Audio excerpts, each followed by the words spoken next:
And welcome back to the Upside Sports Network. My name is Michael. Thank you guys for joining another one of our watch parties here as we try to go through every team around baseball, trying to catch in on all the action that's happened around the league and see all the changes that are being made by all the different teams.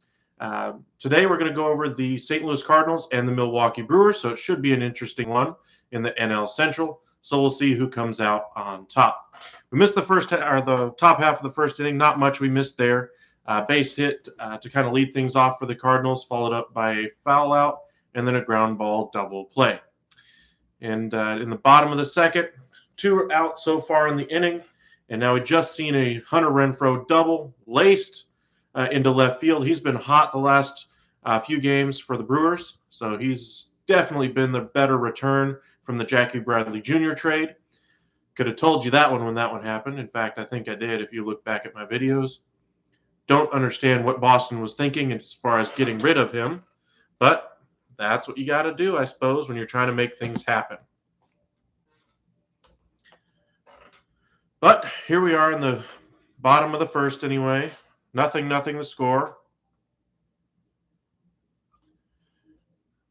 Here is the batter, number 4-hole hitter for the Brewers today.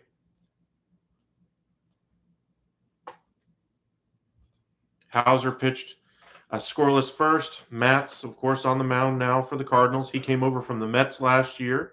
If you remember in the offseason, the new owner of the Mets, Steve Cohen, was furious that Steven Matz didn't really give him an option to match the offer the Cardinals offered him. Tells you all you need to know about behind the scenes of what Matz thought of how things were going in New York. Looks like he wanted to go to a more stable franchise, and it doesn't get more stable than the St. Louis Cardinals. Hira, who struggled last year to kind of find a place in Major League Baseball, has had a nice spring training. Looked like he's finally figured out how to fix his swing. Hits a nice ball into center field there, but it's easily tracked down, and we're on to the top of the second. As you saw in our comment section, we already have one comment before we were able to even to get started anyway. Hi, Kent. Thanks for joining us anyway. But he asked, do you think Albert Pujols will hit 21 home runs this year? Depends on how many at-bats he gets. If he gets 400 at-bats, sure. Do I think he's going to get 400 at-bats? No. So to answer your question, no, I don't think he's going to hit the 21 home runs. He already announced that this is going to be his final year. I don't think this will be his final year if he's still short a couple of home runs from making that record. But maybe he gets just within one and thinks that's good enough. But either way, I don't think he's going to reach 21 home runs. For those of you who aren't aware, he's, I believe, 21 home runs shy at the beginning of the season anyway, of reaching 600 for his career. And he's already got one on the board this year. So we'll see what happens there. But nothing in our score after one. If you watched some playoff basketball around the league today in the NBA, thanks for joining us for kind of a relaxing night of baseball. Luka Doncic did not play for the Mavericks today, and they lost in the game one to Utah. Good job on Utah being able to fight through adversity. They seemed to give up a whole bunch of foul calls late in that game, ended up costing them not as much as they would have thought. Dallas just couldn't hit their free throws down the stretch, and they held on for the victory. And we just watched the Timberwolves beat the Grizzlies. Timberwolves have played very well the last few games. The energy that they brought to the postseason is a very refreshing sign for the NBA. Looks like we're back in the top of the second.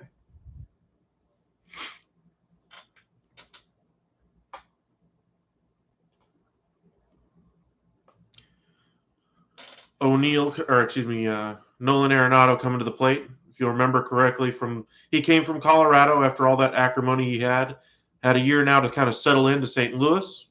We'll see if he's really settled in or not. So far in the young season, he's been knocking the cover off the baseball. Has an OPS of 1.567. In case you're wondering, that's astronomically high. He will not maintain that for a 162-game season.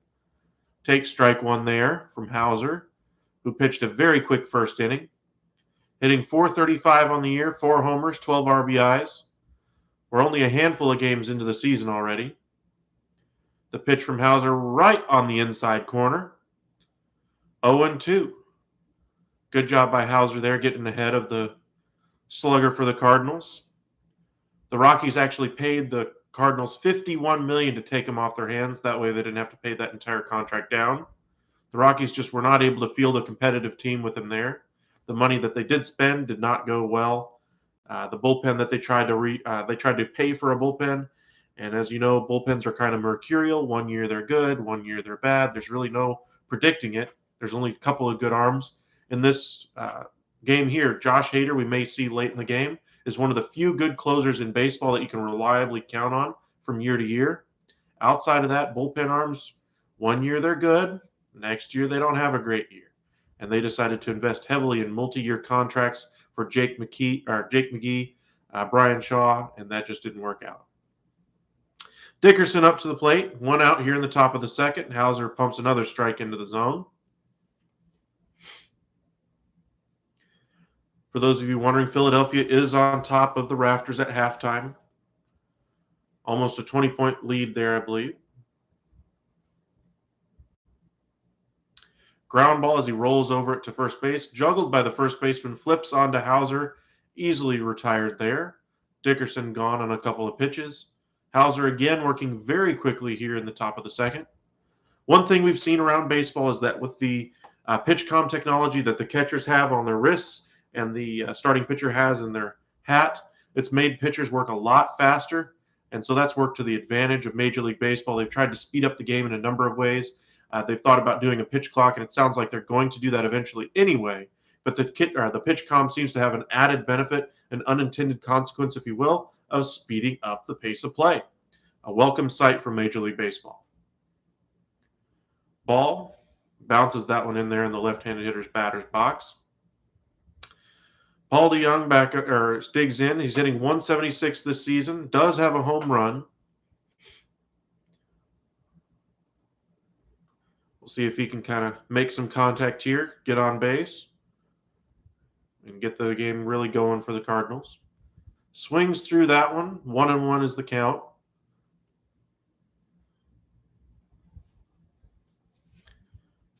Another thing Major League Baseball is probably going to bring to the majors next year is going to be the robo-ump. Now, whether or not you've heard about it or not, the gist is basically this, that there's going to be an automatic strike zone that's determined by literally a robot, computer, however you want to call it. And all that's going to be relayed to the umpire is ball or strike, and they're going to relay that signal to the crowd, ball or strike. The umpire is no longer going to call balls and strikes, I believe, next year, once that comes into play. It is all throughout the minors this year as Major League Baseball is trying to get that technology kind of fine-tuned a little bit further. It's been used in the minors before. We'll see how much further they get with it this year. Hauser tries to catch the corner on 1-2 and just misses off the plate outside. 2-2 the count to Paul DeJong. Only 17 pitches so far in the game for Hauser, and he delivers quickly. DeJong rolls over one to short, fires on to first, and the side is retired. Quick game so far. We'll see what kind of success the Brewers can have. Taylor and Kane will be the first two hitters for the Milwaukee Brewers, followed by Colton Wong, the former Cardinal. The lineups for you today, the Milwaukee Brewers led things off with McCutchen, followed by Adames, Renfroe, Hira, Taylor, Kane, Wong, in the 8-hole, Brousseau, and in the 9-hole, Caratini. Former Cubs catcher, if you'll remember. For the Cardinals, their lineup goes Dylan Carlson, Paul Goldschmidt, O'Neill, Nolan Arenado, Corey Dickerson, Paul DeJong, Harrison Bader, Kolsmer, and Edman is the second baseman today. Bottom of the lineup has hit the ball very well so far this season for the Cardinals. Thank you to every single one of you who've joined our live stream. Got 6 of you already early in the game. So far, the game has moved very quickly. Both sides have 1 hit apiece. Now, remember, the National League no longer has the pitcher hitting. Now, you can, of course, have your pitcher hit by choice if you want, but it's no longer dictated that you have the pitcher take a spot in the lineup. That obviously is going to be kind of a Shohei Ohtani exclusive kind of thing for the moment. But in the National League, that means kind of the aging slugger now has another 15 teams that he can sign with. Think about Nelson Cruz, who probably still could play as a designated hitter in the American League anyway. He is that good. The Nationals, though, did bring him in since they now have the designated hitter in the NL. Looks like we're back from commercial break.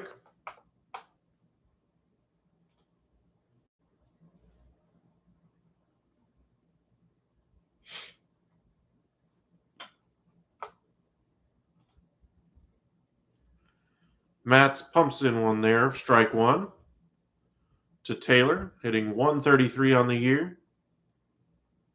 But as we mentioned, it is very early on in the year. Don't pay too much attention to batting average and those kinds of things. The only things you can really count on so far is that Vladimir Guerrero Jr. is going to hit home runs this year. You can expect a kind of a bounce back year, it seems, from Clayton Kershaw after he was pulled after seven perfect innings. And as he said after the game, you can kind of blame the lockout on that one. He had no issue with Roberts taking him out the way he did.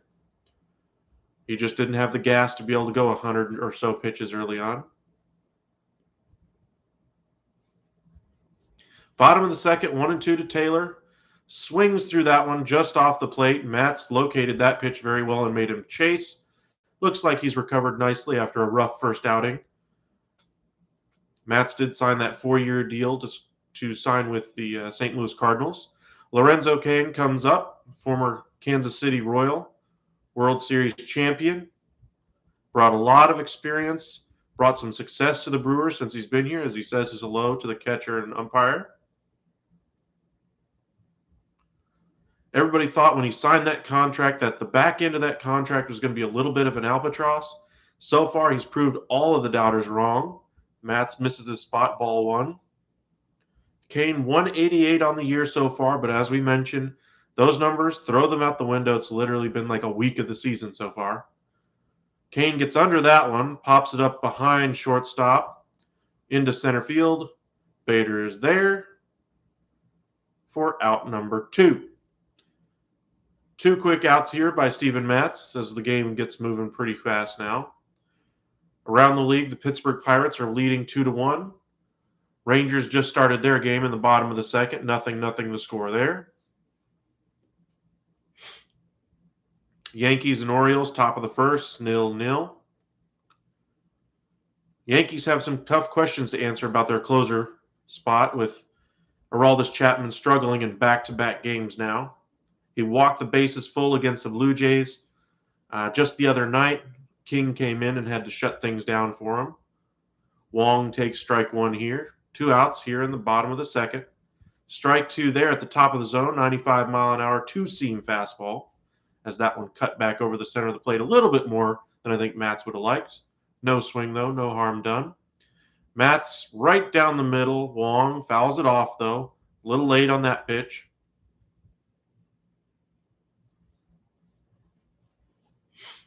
Kind of the Jackie Robinson week. Ooh. That looked really painful. They had a replay of last night's game where the pitcher was trying to chase down a foul ball, crashed himself into the railing against the dugout. Base hit there against his former team. Colton Wong gets the job done. Second hit of the game for the Brew Crew.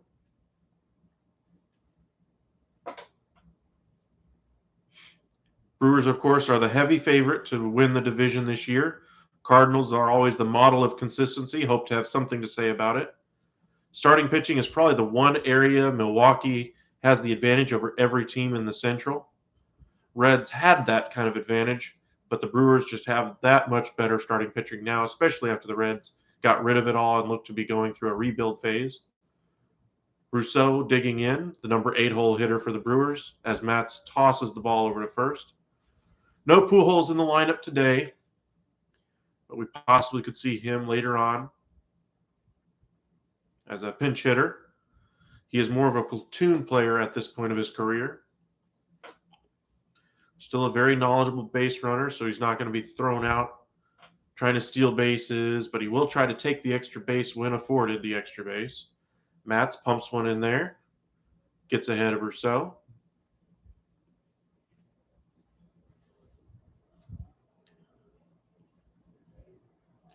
Both teams trying to assert their spot in the division here early in the young season. Matz set and delivers. Just off the plate inside. Good eye by Rousseau there. 1-1 the count.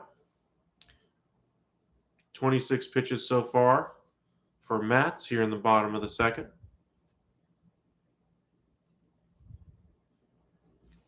Goldschmidt holding on Wong at first. If you'll remember, Goldschmidt came over after the trade from the Arizona Diamondbacks. Diamondbacks, of course, have gone through a rebuild since. A couple of young arms and a young catcher going the other way. Yadi Molina, of course, is the catcher normally for the Cardinals, but he is also getting the day off today.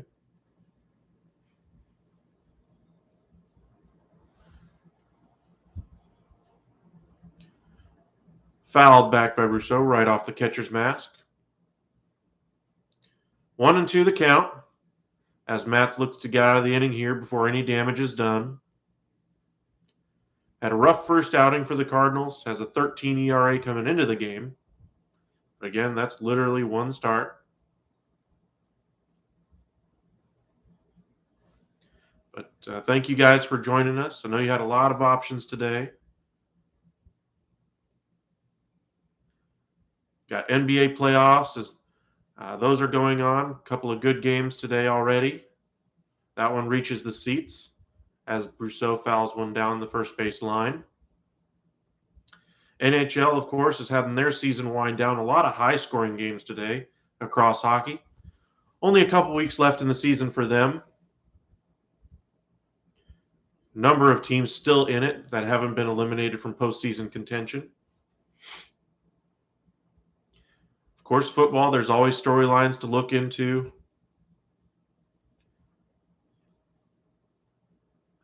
Matz misses his spot there on the curveball. Doesn't bend like you would hope. And the count is even to Rousseau, 2-2. Matt's kind of slowing down here with the runner on base.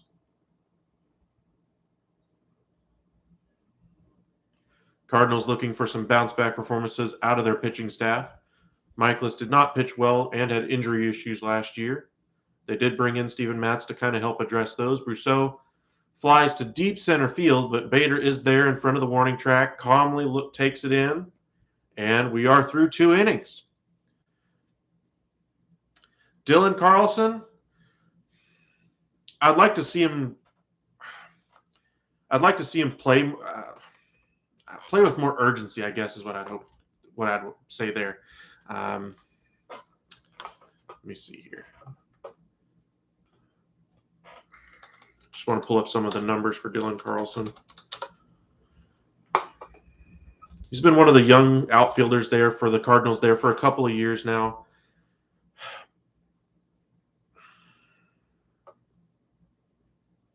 All right. Last year was his first full year.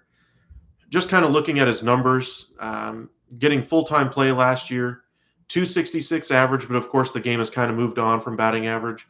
His on base, I'd like to see it get up there a little bit more. Good eye at the plate, did get 57 walks, does swing and miss though, with the strikeout numbers there. A little bit of pop in the bat. Maybe he comes into a little bit more power as he gets a little bit older. He's only 23, so of course the Cardinals do like to keep him young in the outfield. They never really have paid for a big outfielder in years now. The only outfielders that I can remember that they've really paid for were either homegrown guys or guys that they could get at their number. Think back to Matt Holliday or a Carlos Gonzalez type player. But I'd like to see more from Dylan Carlson. He's still young, but maybe this year he kind of takes that next step. So far, struggling on the year, only 217 for the average. But like I said, it's literally been 6 games. But Dylan Carlson should be a nice piece for the Cardinals going forward. I just want to see him play more with more urgency and a little bit more consistency at the plate. A little less swing and miss would be nice. But thanks for joining us, Goldie. Appreciate you.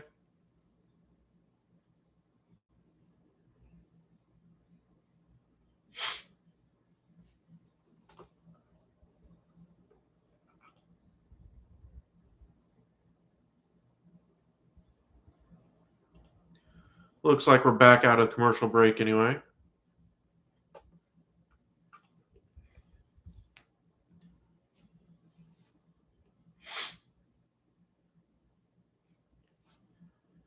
Hauser delivers ball one to Harrison Bader. Bader, 261, another player I'd like to see more out of.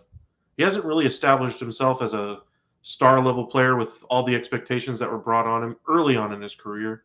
But of course, he is still young. Like I mentioned, the Cardinals do like to keep him young in the outfield. They never really have any aging veterans out there anymore.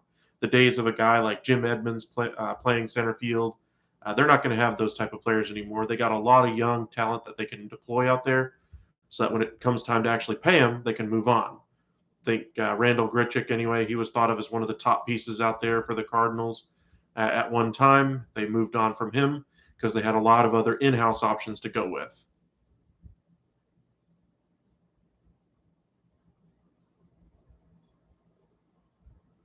As Bader is retired on a little nubber down the first base line. Nice play there after initial fumble by Hauser. Hauser has pitched well against the Cardinals in the past. Hira has now taken over at first base since they no longer have guys like a Prince Fielder or a first base only type player like a Marcus Thames or a Jesus Aguilar. Second base already taken over for the Brewers with Colton Wong. The defense Wong brings has been a difference maker for the Brewers the last year or so.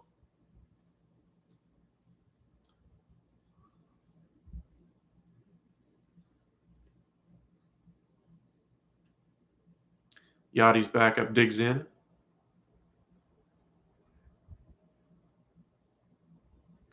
As I mentioned, he's had a nice start to the season, hitting 500, but it is young.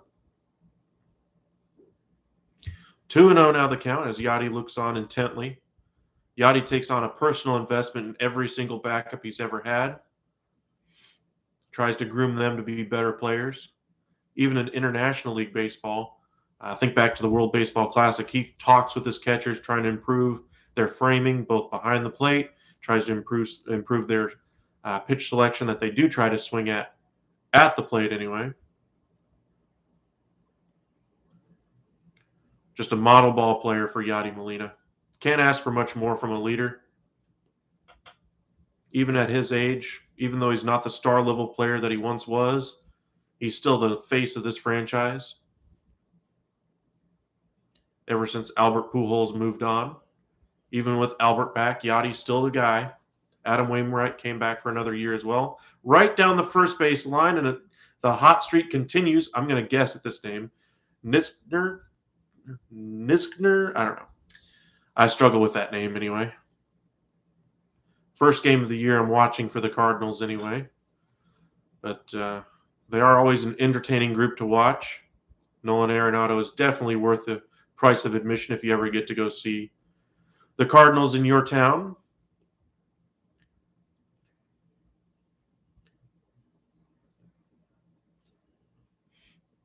A double there for him. Renfroe got it back in quickly. But he did beat the throw. Nice speed there from the catcher. Adames unable. Is that Adames? I can't tell. Looks like Adames just missed getting the tag in time. Now Edmund comes in, also swinging a hot bat, 368 on the young season. Airmailed by Hauser there. Maybe he's starting to feel that base runner behind him, unsettling him just a hair there. 3 home runs so far for Edmund this season, only 6 games in. All teams seem to be taking the approach of taking it easy with every single one of their rosters, not allowing their stalwarts to play too many games in a row, especially with an expanded roster to start the season. 28 players on every active roster. 1-1 the count now to Tommy Edman, the 9-hole hitter. Excuse me, 2-0.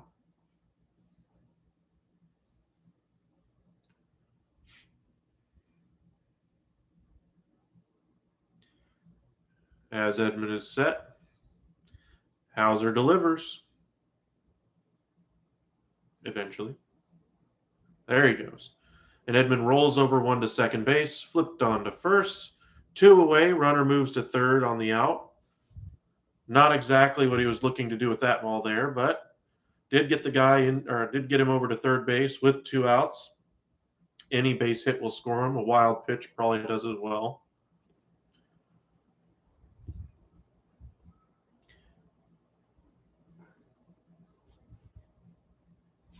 Let us know where you're watching from anyway. Kind of curious to see where our audience is from. Got 80 of you in here tonight for a nice baseball game here on a Saturday evening. Top of the lineup for Dylan Carlson, 1-for-1 so far to start the game. Does seem to have a good approach as far as what he's looking to do at the plate. I just want to see greater consistency, being able to lay off those pitches that he's chasing from time to time. Strike out a little bit less, especially as a top of the order guy.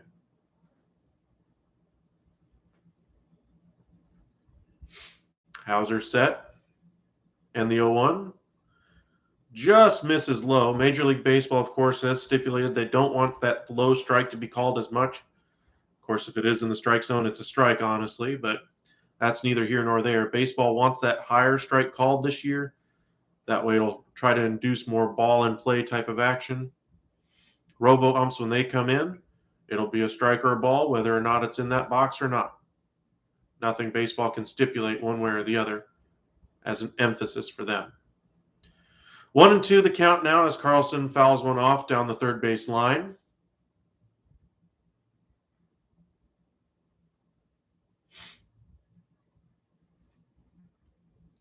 As Hauser looks to equal Matz and get out of the inning without any damage.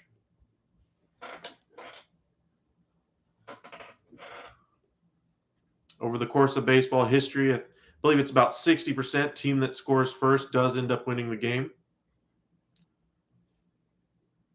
Right on the inside corner, fastball at 95, hit basically right at Lorenzo Cain, who jogs a couple of steps back, makes the catch, and the inning is over. 2 hits apiece as we go to the bottom of the third. Brewers coming up.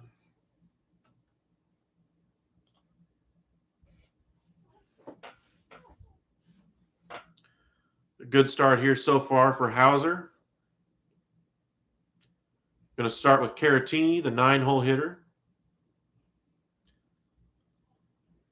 Had a nice start to the year, hitting .300.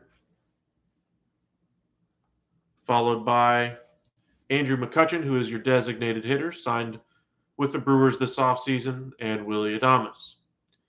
Adames played at an MVP level last year when he was acquired by the Brewers. So far, not that same production, hitting .194. No Yelich in the lineup today. Taylor is in left for him. The one thing for the Brewers to watch this year is if Christian Yelich can get even back to half the player he was at an MVP level player. If he gets back even that much, the Brewers should pretty much lock up the Central Division. Just don't think any other team has the pieces that they need in order to really hang with them, mainly because of that starting staff. However, if there are injuries, like we saw Dylan Williams punch a wall, and that's why he was out for the postseason. If they have injuries like that in their starting rotation or in their bullpen, maybe we have a different conversation. The Cubs already have a very nice Rookie of the Year candidate coming over from Japan, who was the 3-time MVP over there, I believe, in Suzuki. I think he's got 4 home runs already on the season. Should be a very nice piece for the Cubs for many years to come.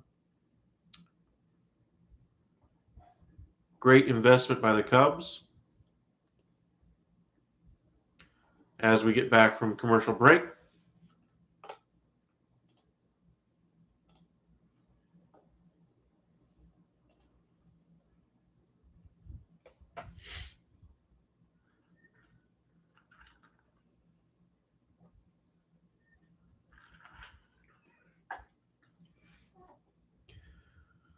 And Matz delivers. Just above the zone, 94-mile-an-hour fastball. Caratini lays off. 1-0 the count. Matt's out 31 pitches here, starting the third inning. Just below the zone, but did Caratini get around? Yeah, I thought it was closer than that, but first base umpire says no. 2-0 now the count.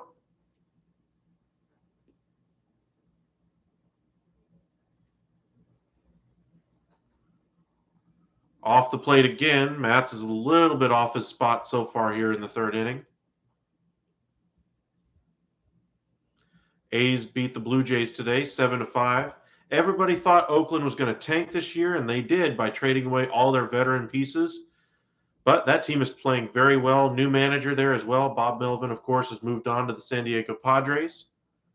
Mark Kotze, I believe, is the new skipper there. Fought off there by Caratini as he swung at the 3-1 pitch, grounds it into the second baseman there, flips it on to first, and he is retired. 1 out in the bottom of the third.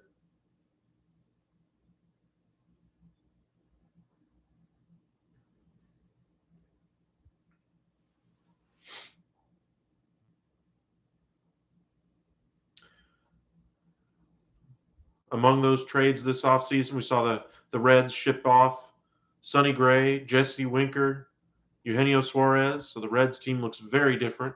I expect around the deadline we'll probably see another couple of pitchers move there. Tyler Mahle, I think, has basically signed his way out of that team. He's pitched too well to be able to stay on that roster.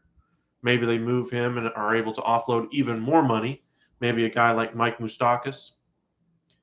A team that needs pitching like the Texas Rangers and a third baseman so that they could play Moustakas. Maybe they could go after that type of a deal, and they do have the prospect depth to go for it.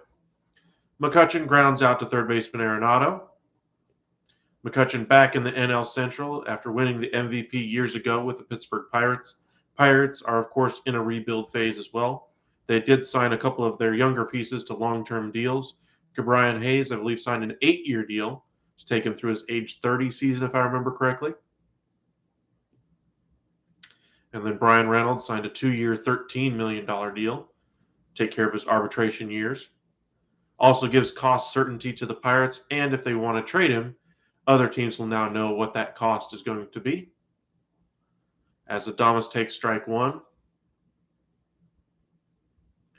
Does have a home run on the young season. Matz misses his spot again. Unable to locate that curveball so far in this game. 1-1 now the count as Matz tries to work his first 1-2-3 inning. Nice pitch there. 86 mile an hour. I want to say a changeup, but I could be wrong. 1-2 now the count to Adames. Only 41 pitches, about to be 42 here for Matz in the game so far. Adames asks for time. And they're set. The pitch up and in, just off the corner. A very tempting pitch. Definitely would have shattered a bat if Adames had swung at it, but the count does even at 2-2. Matt's working quickly again with that pitch com.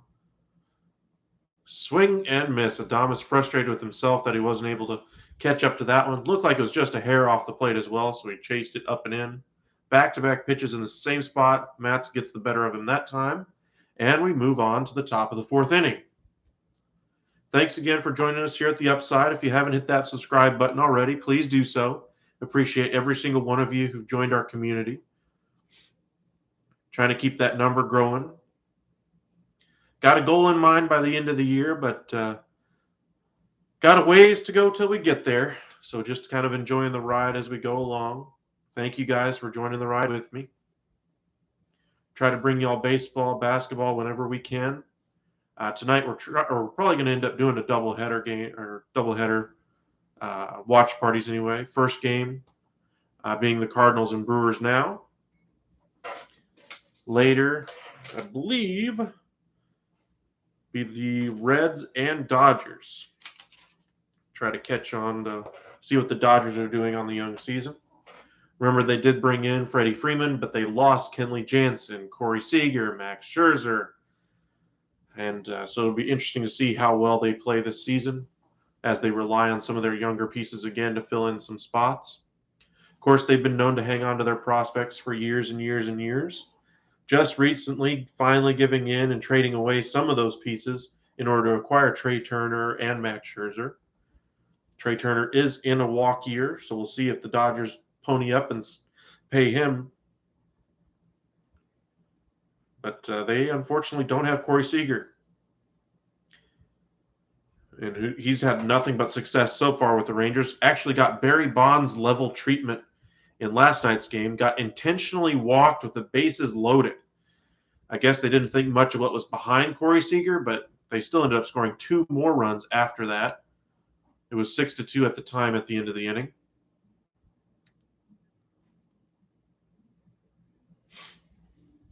Back from commercial break, both pitchers pitching well so far in the inning, or in the game. 2 hits aside. As Matt's just completed his first 1-2-3 inning.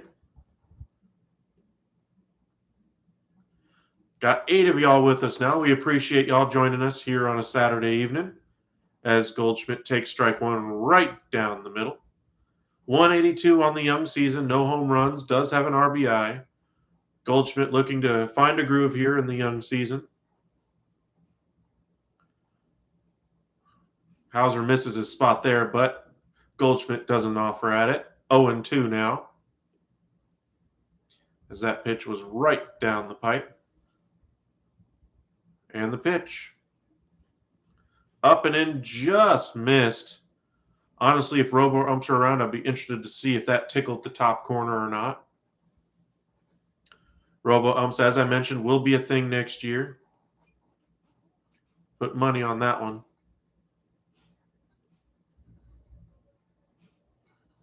Calling it now. You're going to see pitch clocks. You're going to see robo umps. You're going to see a lot of innovation coming to baseball in the next couple of years as both the players and the league finally seem to be on the same page as trying to get the game more interesting for both younger fans and older fans alike. Just, and I mean just off the outside corner there, Goldschmidt just doesn't move that bat at all. Seems to be glued to his shoulder so far in this at bat. 2-2.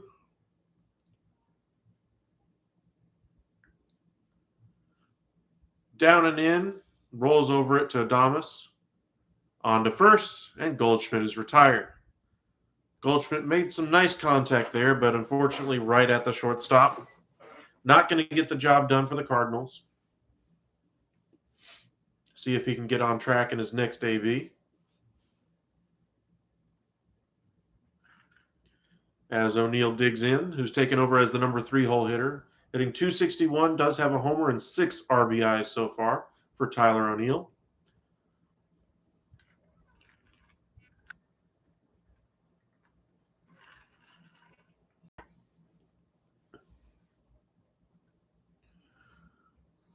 One thing I will say that I really admire about the Cardinals is the way they're able to get the most out of kind of their middle tier prospect position players.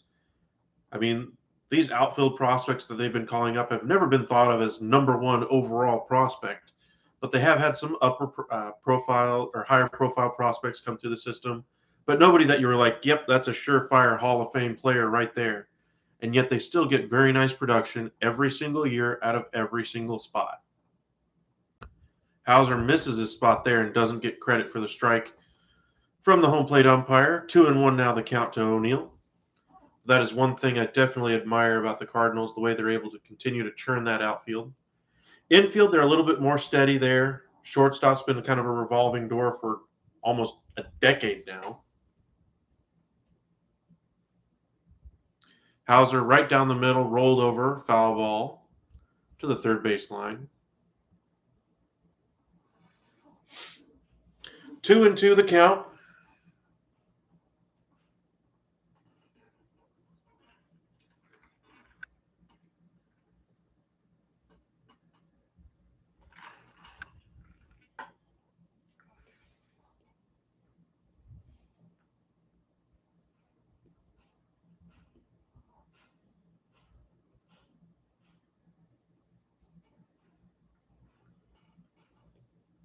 In the dirt, ball 3. Hauser starting to miss his spots as well, just like Matz was starting to have some difficulty locating some of his off-speed deliveries in the last half inning. 3-2 the count, 1 out here in the top of the 4th inning. 0-0 the score, 2 hits aside.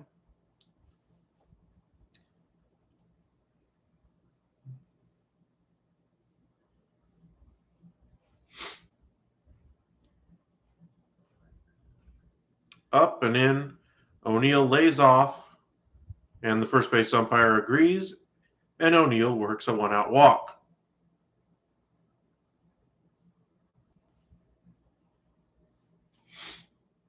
Counsell didn't like that one, thought he possibly swung at it.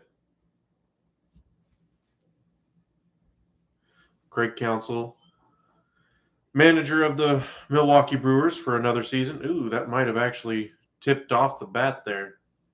It looked close. Will they challenge it or will they let it go on? It's the 4th inning, 0-0 game. You do have the 4, 5, and 6 coming up, but it's still the 4th inning, so they're not going to issue the challenge there.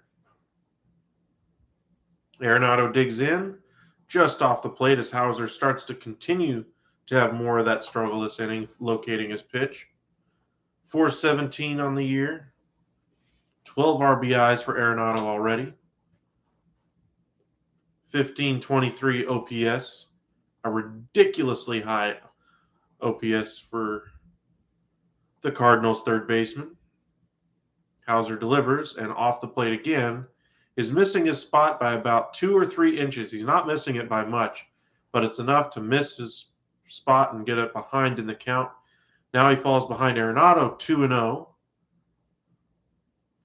We'll see if the Brewers dugout starts to notice some of this.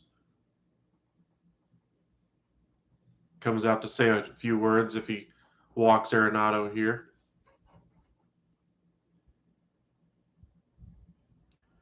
Misses down low. Hauser unhappy with himself, and the catcher comes out to kind of settle him down now. 3-0 to Arenado. Don't want to groove a fastball to him. He will put it in the seats. Already has a few home runs on the season.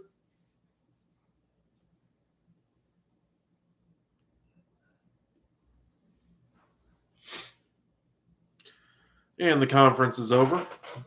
Runner on first, 1 out, top of the 4th, 3-0 count to Arenado. We'll see if he can do some damage here. Definitely a hitter's count. Does he have the green light to swing, or are they going to let it off and see if Hauser can finally throw a strike?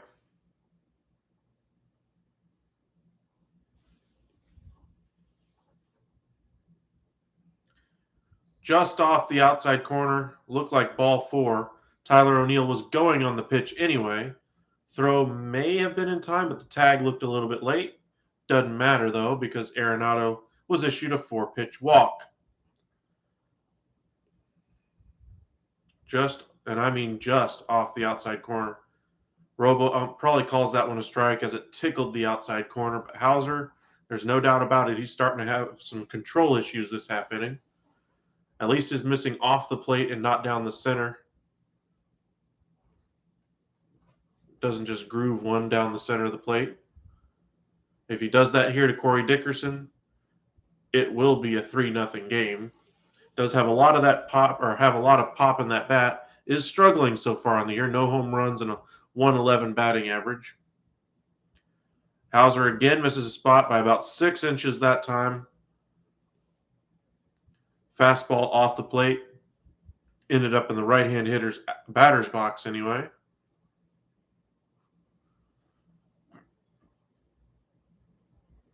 Top of the 4th, 1st and 2nd, after 2 walks have been issued in the inning by Hauser.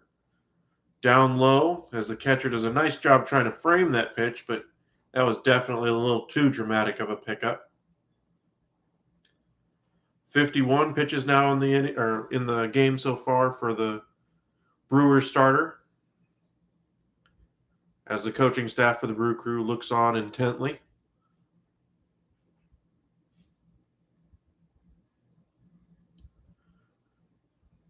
That would have been his first strike pitch in a while now, as he lifts it into left field.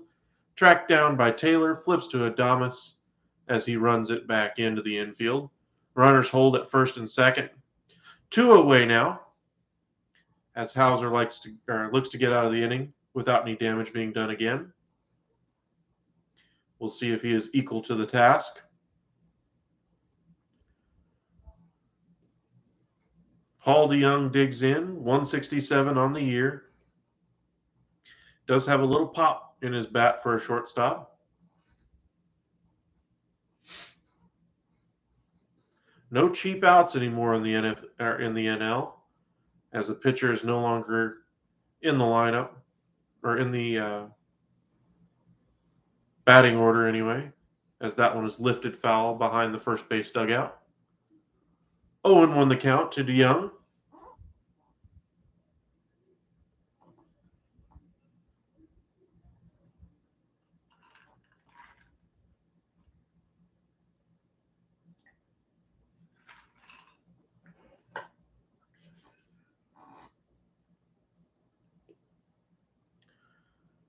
Hauser has a nice laugh with Arenado there as he gave it a chase on that foul ball. Looks like we're set. Looks like they're not using the pitch comm with runner on second base. Just off the plate on the inside corner. DeYoung offered at it, but not quite far enough to be called a strike. 1-1 the count now. Hauser still struggling with his location. Brewers pitching coach talking it over with Craig Counsell about what he's seeing, as his starter looks to get out of the inning unscathed. Down low again as Hauser looks like he's trying to get the Cardinals hitters to chase a little bit and take advantage of their over-aggressive natures, and that's just not happening so far. 2-1 now the count to DeYoung. You do not want to have the bases loaded all because of walks. We'll see if Hauser finally starts pouring in the strikes again.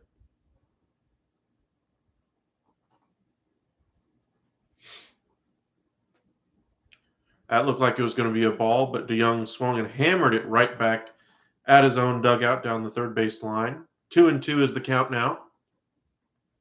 0-0 our score here in the top of the fourth. Hauser 1 strike away from getting out of trouble here in the fourth inning. 23 pitches so far in the inning, by far the most he's pitched in an inning today.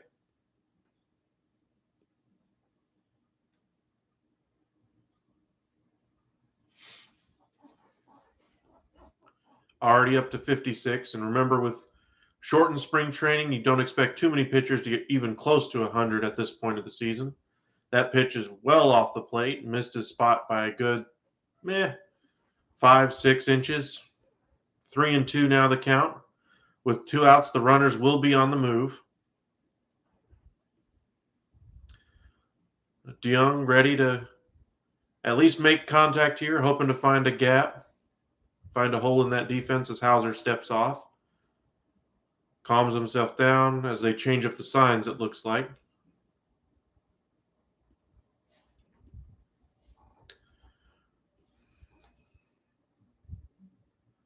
Three and two, 2 on, 2 out here in the top of the fourth. Both runners did walk in the inning already, as Hauser has struggled to find his command. Hauser delivers off the plate again, but DeYoung does foul it off. He's missing the spot again by just about 2 or 3 inches. Doesn't sound like a lot, but when you're just missing the plate by that much, if the hitter lays off, they're going to have a field day just taking walk after walk after walk.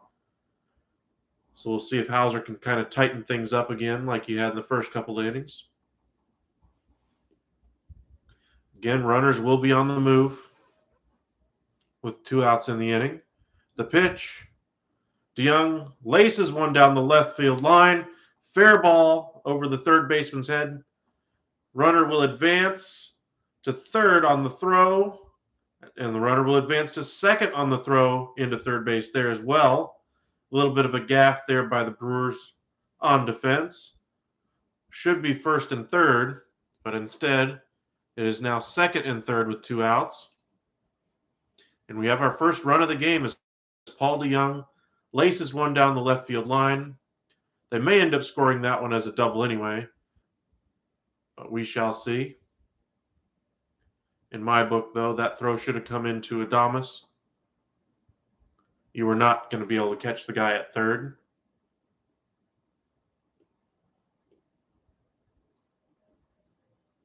Pitching coach out now to kind of talk to Hauser, get him back focusing on his command.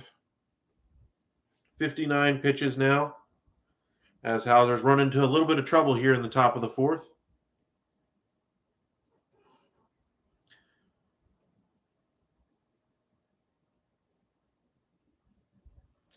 Harrison Bader, looking to make his mark on the game, digs in.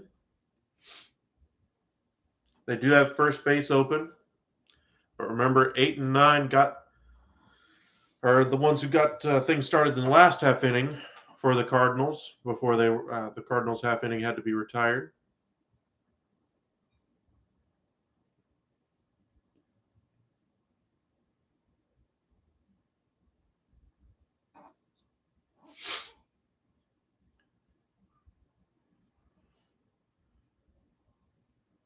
Bader swings, got really jammed right on the handle. Bat went right to where third baseman is usually standing. Literally broke right off at the handle right here. If you're holding the bat right here, it broke right there. Nice pitch there by Hauser. Saws him in half. And makes Bader go and get a new bat. Foul ball, though. 0-1 the count. Second and third. Arenado just froze and just went down. Third baseman Brousseau basically looked at the bat and forgot the ball since the ball was in foul territory anyway. Didn't need to be stuck with the flying bat. Bader digs back in, down 0-1 now. Grounds it off the plate, but foul. 0-2 now. Hauser starting to find his command a little bit.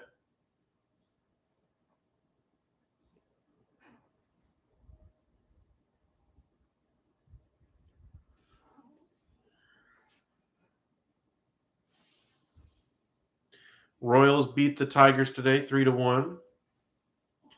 Miguel Cabrera trying to chase down 3,000 hits for his career. Bottom of the sixth, the Guardians are tied with the Giants 2-2. Hauser set and delivers. Way upstairs, not a competitive pitch. He's not going to be happy with himself on that one. 1-2 now the count. I believe he's over 30 pitches now in the inning.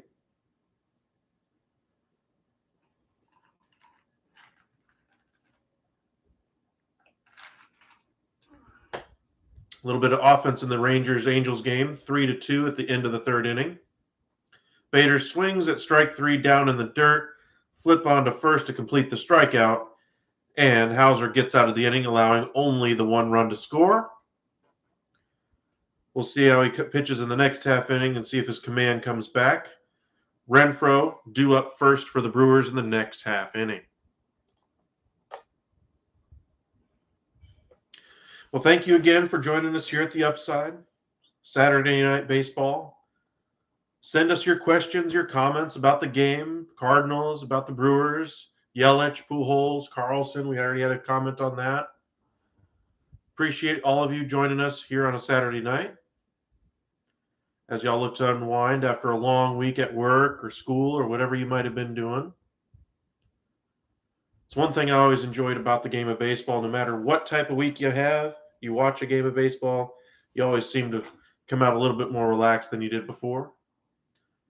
Now, that does not mean that baseball is boring. I know some of you out there think that relaxing equals boring and that kind of thing. No. The game of baseball is certainly not boring when you have young players like Ronald Acuna, Fernando Tatis, both of which are injured right now, but they bring in a lot of excitement. Shohei Ohtani, both a pitcher and a hitter. Haven't seen somebody do it that successfully ever since Babe Ruth. Yankees should be good again. Red Sox are good. Dodgers are great. A lot of reasons to watch baseball nowadays.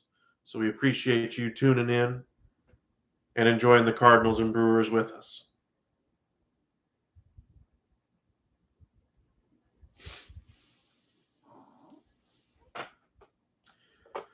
Renfroe due up first. Christian Hera, the first baseman, due up second. And Taylor, who is taking over for Yelich in left field today, is due up third. Steven Matz, after struggling with his location in the last half inning, got some nice rest there and some run support from his offense. So we'll see if he can kind of settle things down again, looking for that shutdown inning.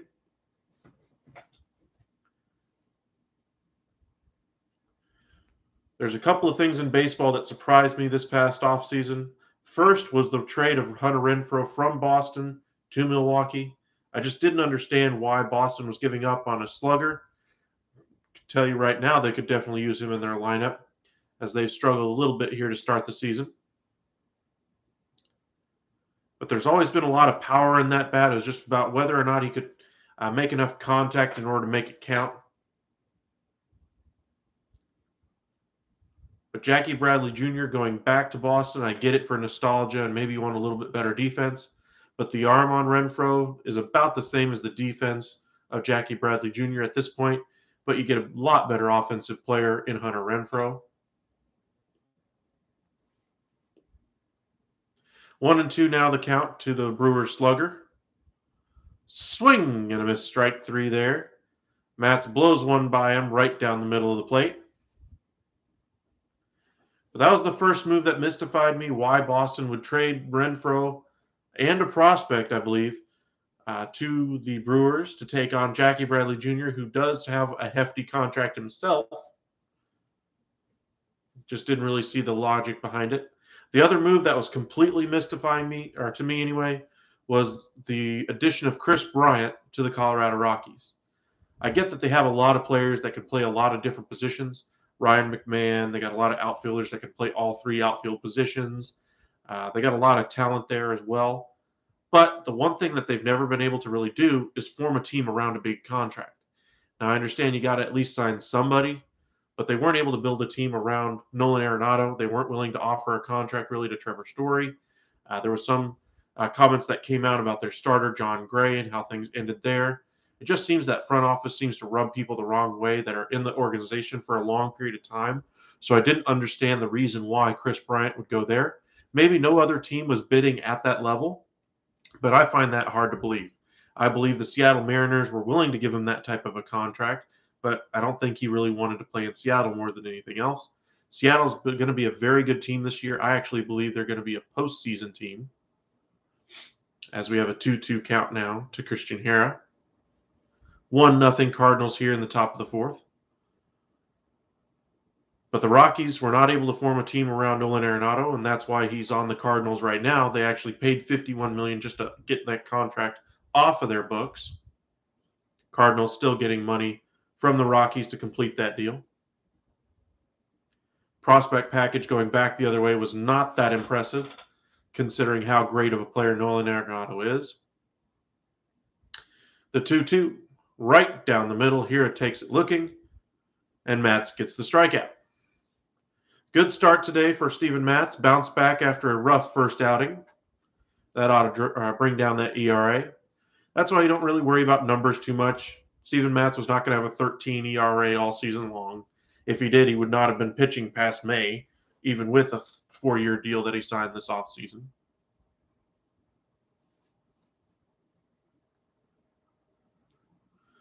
Two outs now in the bottom of the fourth.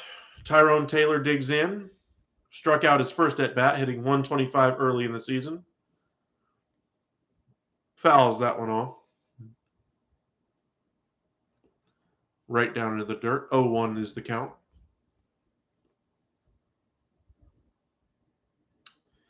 But the addition of Bryant to their team should improve their chances. There are 3 strong teams in that division, though. The Giants, I don't believe they're a 107-win team, but I do believe, like the Cardinals, they'll tinker around 80, 82, 85 wins this season. Fly ball to center field. Bader is underneath it, makes the catch, and the fourth is over. Very nice shutdown inning there by Steven Matz. Another 1-2-3 inning. Looks like the Cardinals have kind of steadied themselves as they double-check his hands for substances as he leaves the field. Looks like all is well. And Hauser looks to come back out. and locate his pitches just a little bit better in the top of the fifth.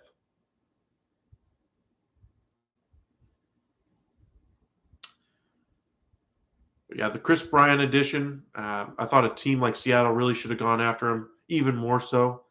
I think maybe just the player didn't really want to go to Seattle, but that team is going to be a postseason team this year, possibly a wild card. If they do win the division, that'd be a little bit more surprising. But I think they should win a wild card spot with as much talent as they have. Robbie Ray in the starting rotation. They acquired Jesse Winker from the Reds this offseason as well. The Shredder had him on as the number one left fielder in the game, but that did not take into account Juan Soto. He is by far the best left fielder in the game. When Yelich is on, he would be better than him, but Yelich has not been on in the last couple of years. That's why the Brewers really do need him to bounce back. That contract they signed him to, you can't really have that kind of dead money floating around, not in the lineup, not producing the way you expect it to. It just kills everything else you have going as a small market club. A team with a low payroll. Now, the Brewers have been willing to fortify that rotation every now and again. They'll go after a guy like a Wade Miley one year. They'll go for a position player like a Lorenzo Cain here. This year, the addition is Andrew McCutchen as a designated hitter. A nice choice for them.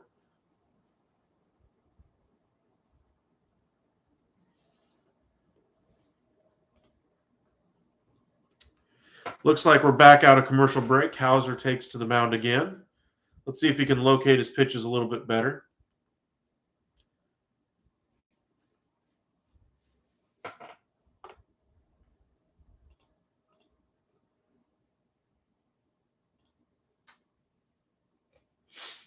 So far, nope.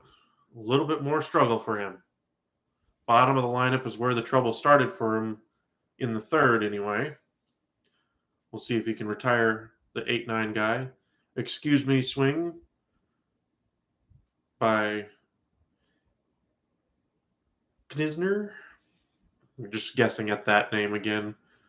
Very tough name. I don't have the sound on, so I can't hear how it actually sounds. Hitting .566 so far on the young season. Takes another ball off the plate.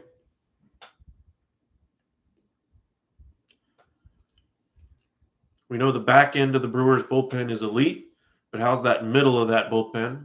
Hauser, if he continues to struggle like this, we'll find out just how good they are. Swing and a miss. Strike two, evens the count 2-2. Maybe you should just focus on that fastball here for a little bit until you can finally start working that zone a little better.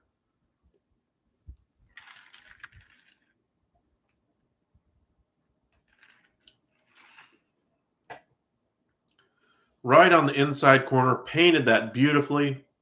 A nice strikeout there by Hauser. He needed that one. Get himself calmed down here in the top of the fifth. Settle things down after the Cardinals scored one in the top of the fourth.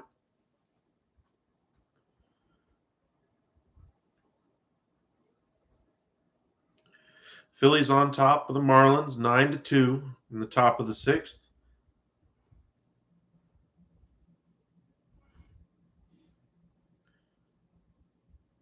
Saturday baseball getting started a little earlier today than what you might see on a weeknight.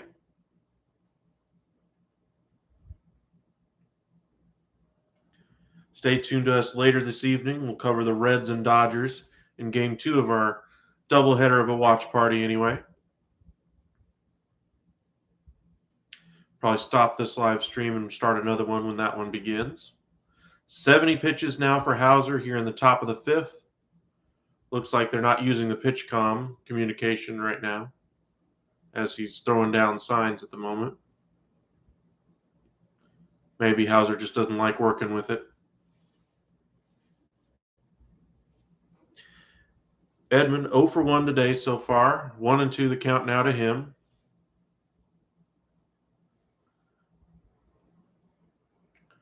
Misses his spot again. A little bit of an overthrow there for the fastball. 95 miles an hour, up and away.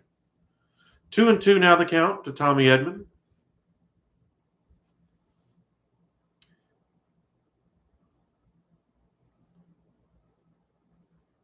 right down Broadway.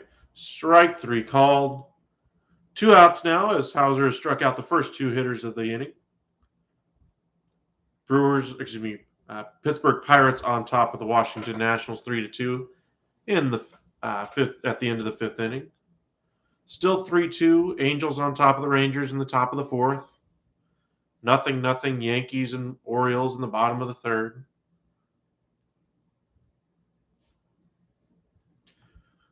Cubs 0, Rockies 0 in the bottom of the 1st. We'll see if Suzuki hits another home run today. Has had a very impressive start to his major league career. Dylan Carlson digs in. 1 for 2 on the day. Does have a base hit.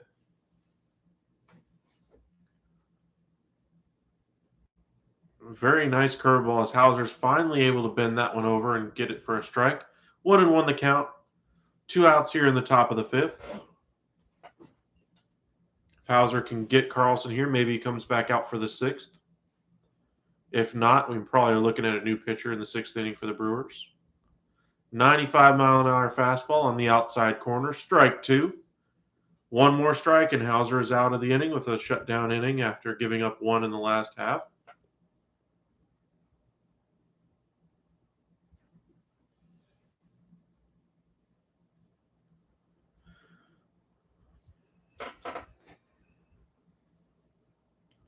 Hauser set.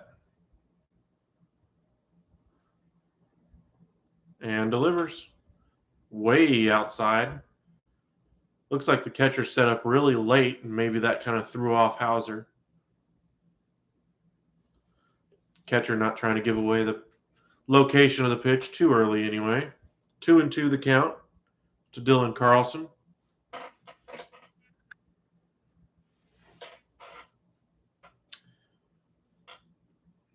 And the pitch.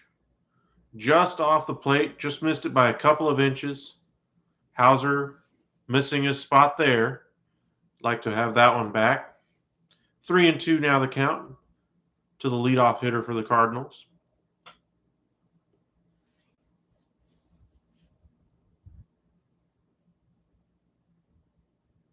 And the pitch.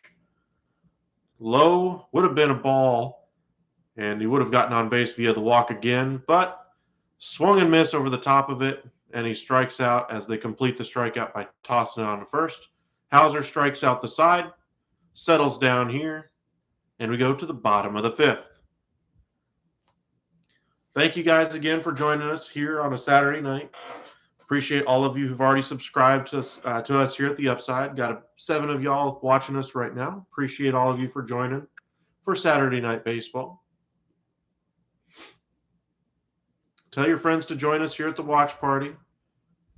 Send us your comments or questions. Already had a couple of very interesting comments today.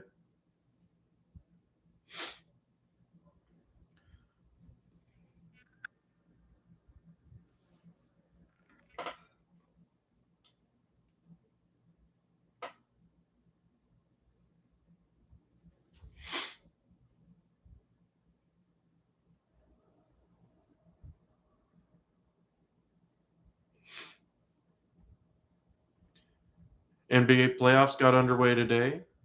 Mavericks lost their first game against the Utah Jazz. Jazz struggled to hold fourth quarter leads all year long, but were able to hold on against the Mavericks today without their best player, Luka Doncic. Timberwolves won on the road as well. 2 road victories so far today.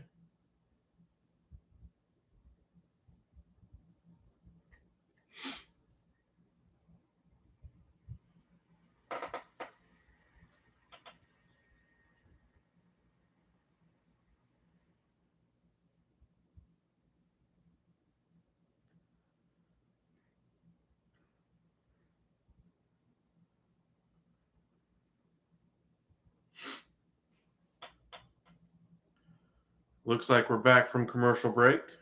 Matt's back out for his 5th inning of work. Had a couple of shutdown innings in a row now.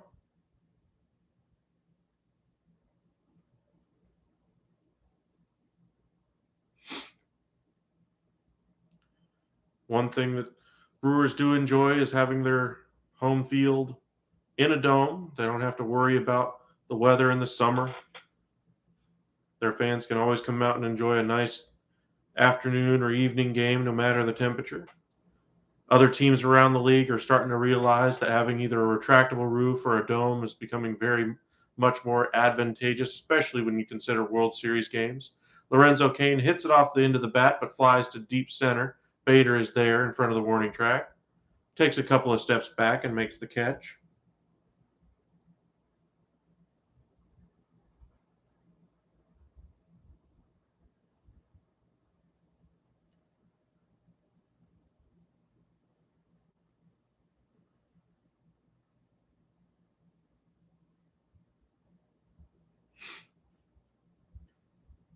One out now in the bottom of the fifth.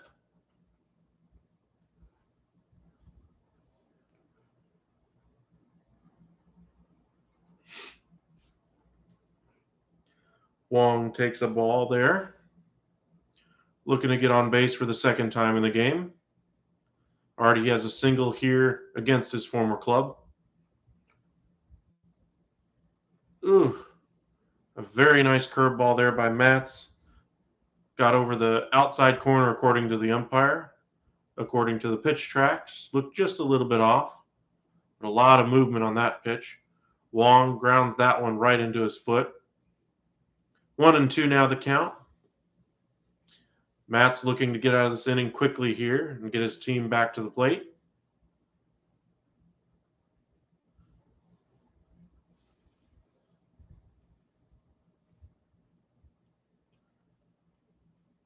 Strike three, swung on and missed. A very nice curveball there by Steven Matz. Both pitchers seem to have settled down very nicely now. Hauser, after giving up one in the fourth, struck out the side in the fifth. Matz now has 2 shutout innings, looking for a third in a row, or shutdown innings.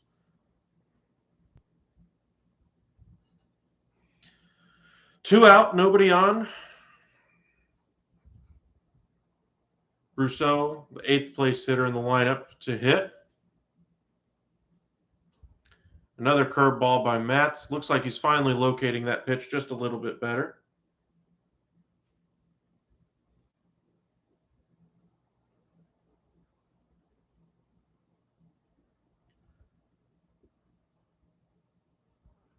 Grounds it on over to third base. Arenado throws it on to first. Rousseau with speed, though. Looks like the throw just beat him, and that's the third out of the inning. Arenado makes a very nice play, gets a round of applause from the dugout. High fives all around as Arenado looks to get back into the action.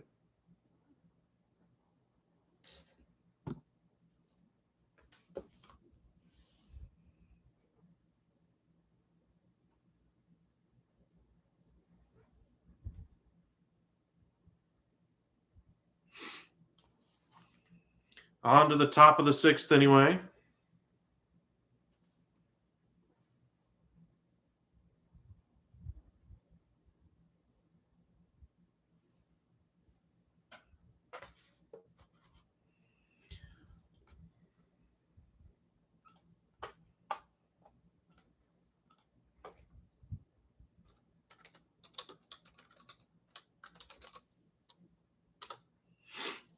Kind of look around the scores around Major League Baseball. 2-2, still the same score. Cleveland and the Giants, bottom of the 7th there. Phillies obliterating the Miami Marlins, as you might expect, 10-2. The offense for the Phillies this year should be prolific. However, they're only off to a 3-5 start. Pirates still on top of the Nationals, 3-2 in the bottom of the 6th. 3-2, still Angels on top there. Texas only has 2 wins on the young season after improving their lineup a little bit this past year. Pitching still seems to be a work in progress. Orioles have hung a couple on the Yankees now. It's 2-0 there. Yankees due up. Joey Gallo up there. So far, he is struggling as well on the young season. Of course, the Cardinals are winning 1-0 in our game. And the Cubs are tied with the Rockies 0-0 in the top of the second. Still got a couple of games to come tonight. Astros and Mariners, Reds and Dodgers, games that have already gone final. Diamondbacks beat the Mets 3-2. Rays lose on the road to the White Sox 3-2. White Sox should be a little bit of a juggernaut this year. We already mentioned the A's are having a very nice start to their season. They're 5-4. Everybody thought they were probably going to be 1-6, 1-7, 1-8, something very bad.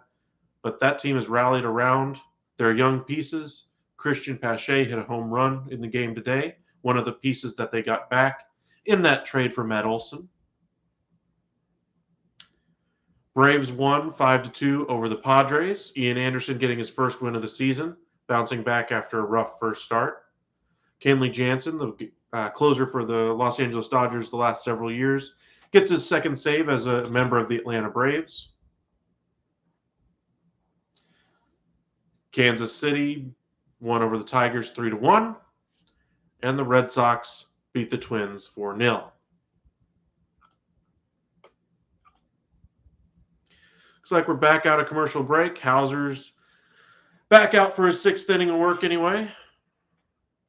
Behind 2-1 to the Cardinals' first baseman, Paul Goldschmidt. Pours in a strike there. It's now 2-2. Let's see if he can find a little bit more command as well. Keep that streak going. Goldschmidt pops one up to deep center field. Lorenzo Cain has plenty of time to get under it and records the first out of the inning. 84 pitches so far for Hauser. Be interesting to see how close he gets to 100 or if he gets over 100. Have not seen that happen for a lot of pitchers at all this season. As, of course, the lockout shortened everybody's spring training. Pitchers aren't stretched out like they need to be in order to pitch those type of numbers. It's all about max effort nowadays. Whether you like it or not, it's just the way the game of baseball is going. Hauser misses low there to O'Neill. 1-0 the count. One out here in the top of the sixth. Cardinals lead the Brewers 1-0.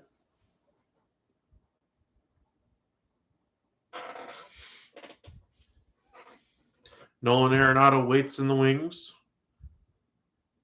hoping O'Neill gets on so that way he can cause some more damage, really expand this game. A little bit of a pitcher's duel so far, as the Brewers do indeed get their bullpen going. Looks like Gott is loosening out there, the right-handed pitcher. O'Neill late on that one, 95-mile-an-hour fastball up in the zone. 1-2 the count now to the Cardinals slugger.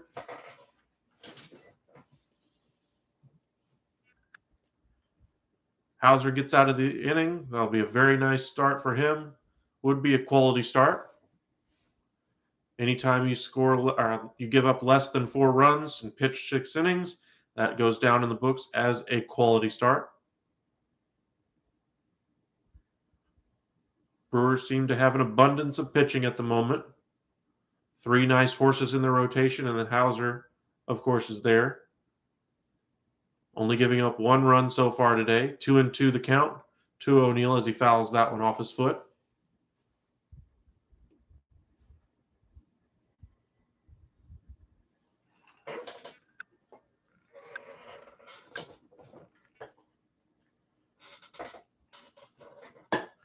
For those of you wondering, there is no Albert Pujols, Christian Yelich, Yadier Molina in the lineup for either team. O'Neill gets the first hard hit of the game anyway, down into left center field. Will hold on at first base, though.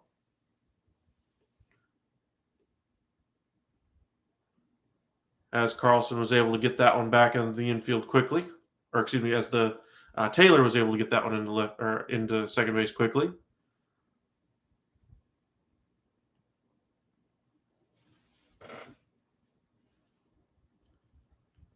Nolan Arenado back up, looking to do some damage. Walked in his last at-bat. This is where Hauser got into trouble the last time, the 3-4-5. Cardinals looking to do it again. Arenado pops one up behind second base. Wong is there and makes the catch, 2 away. No damage done so far. And Hauser just might escape this inning without giving up any damage. Requests a new baseball after that one was played into the field.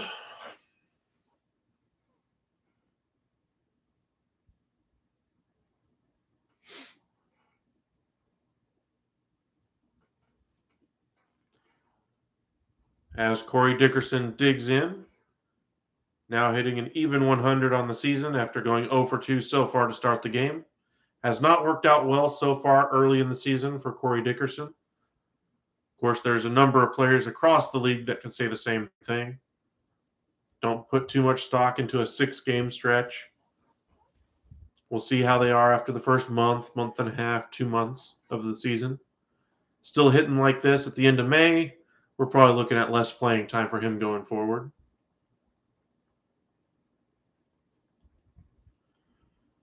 Way outside by Hauser. It looks like it just slipped out of his hands. Missed by a good 2 feet. 1-0 the count. Now to the former Tampa Bay Ray.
Strike one there. 3-1 now the count to Corey Dickerson.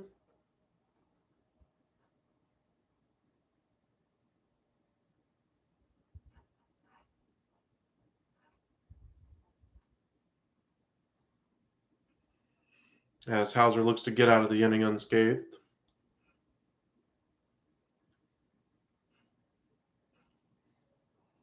Fouled off now. 3-2. 96 pitches in the game so far for Hauser as he stretches himself out here in his second start of the year.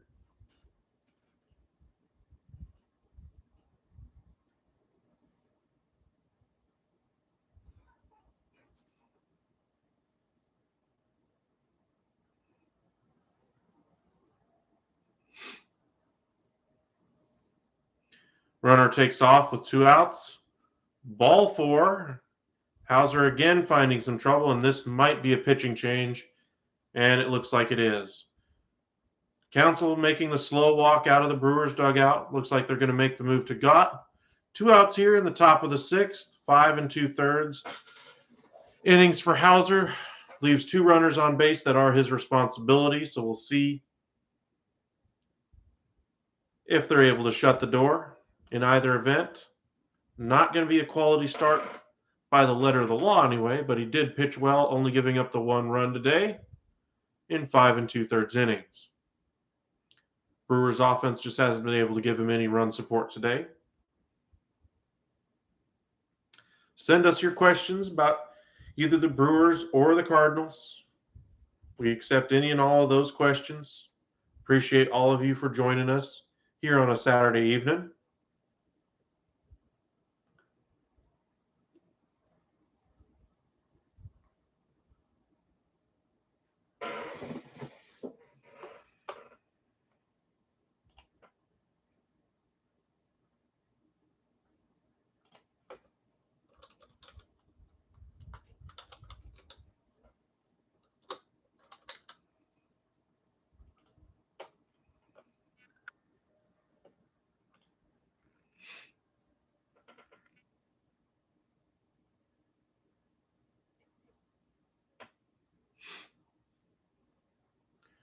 For those of you who've stuck with us so far, we appreciate it on a Saturday night. I know you have a lot of different options on a Saturday that you could choose from, but we appreciate you joining us here today.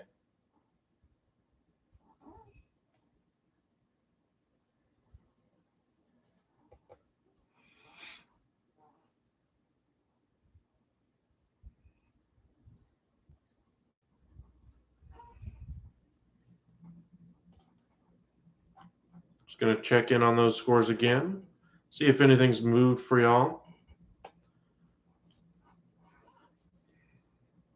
Looks like everything's still pretty much the same anyway. Cubs now finally have a couple of hits in the game against the Rockies.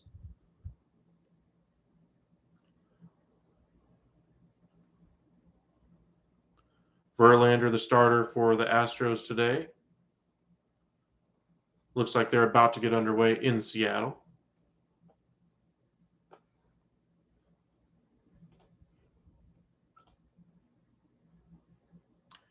Looks like we're back from commercial break. Remember, 2 on, 2 out. As Hauser wasn't quite able to complete the inning. Walk to Dickerson there. DeYoung looking to do more damage as he drove in the first run of the game. 1 for 2 on the day as that pitch was just a little bit outside, but called a strike nonetheless.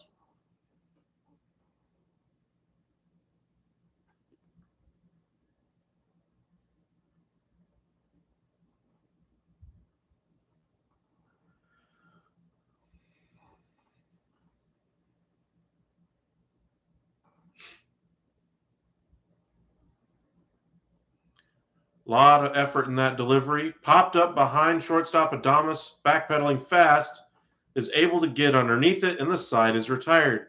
Good defense there by the Brewers as they were able to make that play. 1 run, 4 hits, no errors for the Cardinals through the middle of the 6th inning. No runs, 2 hits, no errors for the Brewers. On to the bottom of the 6th we go. Looks like we got 80 all joining us now. Thank you guys for joining us. Got a new one with us at the moment. Appreciate you taking time out of your Saturday night to be with us here. Take in a baseball game.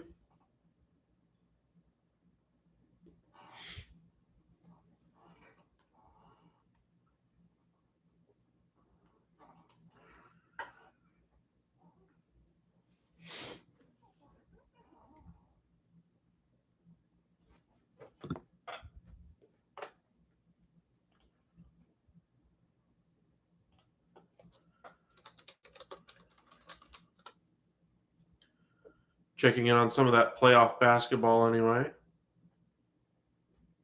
Warriors game has gotten underway against the Denver Nuggets, 6-4 early on, only 3 minutes into the game.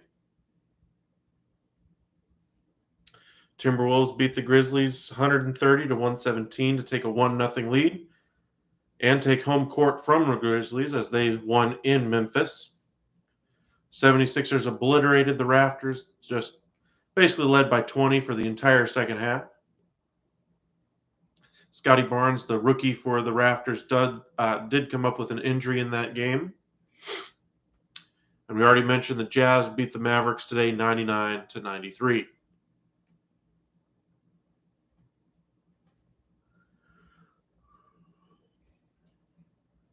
Going to bring you 4 games tomorrow from the NBA, all 4 game 1s. Should be some interesting basketball.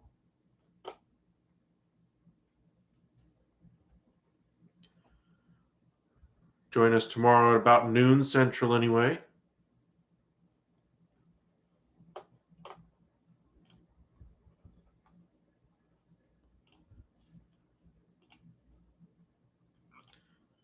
Steven Matt's out for his 6th inning work. Takes on Victor Caratini, the 9-hole hitter. He will be followed by McCutchen and Adames. Brewers looking to string some hits together. Caratini makes a nice swing at that one. Fouls it back to the screen, 0-1. Hitting .273 on the young season. Hit a ground out in his first at-bat in the 3rd inning.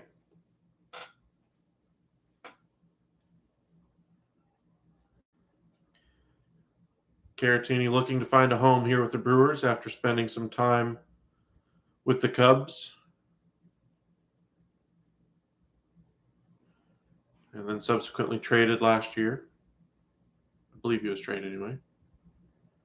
Cubs seem to have traded away everybody last year to try to get younger. 1-2 now the count.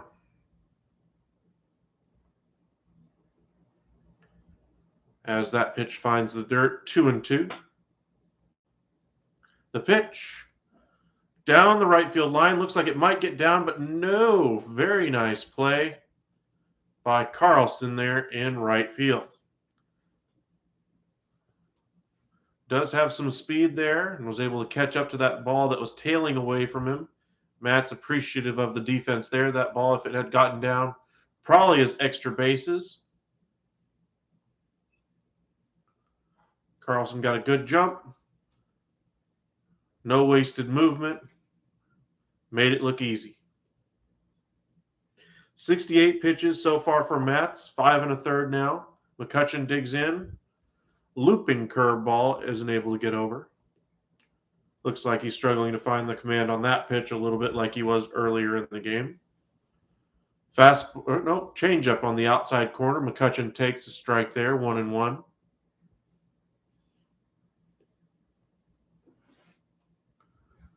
Matz deals up and into McCutchen. McCutchen lays off. 2-1 now the count to Andrew McCutchen.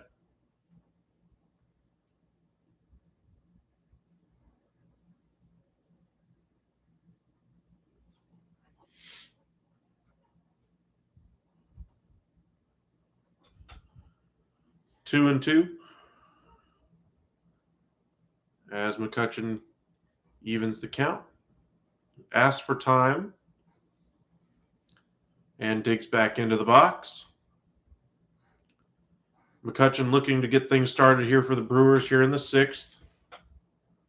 Haven't had much going for him on offense anyway. McCutchen drives that one over the shortstop head, and it will drop into left center as O'Neill throws it into second base. And McCutchen is on to get the inning started for the Brewers. Willie Adames up. Let's see if he can find some success here at the plate.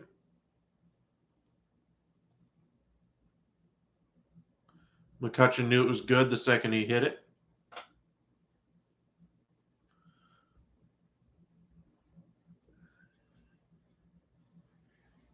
Oh for 2 in the game so far is Willie Adames. Brewers looking to get some of that magic that he had last year out of him. This is a roster that requires their lower contracts anyway to produce for them. Rowdy Tellez getting the day off for the Brewers as well. He also is another one of those young players they're hoping to get some production out of this year. He'll see some time at the DH spot, first base, that kind of thing. As Matz forces him to swing at that one. Fouls it off. 0-2 now the count to Willie Adames. Matz set.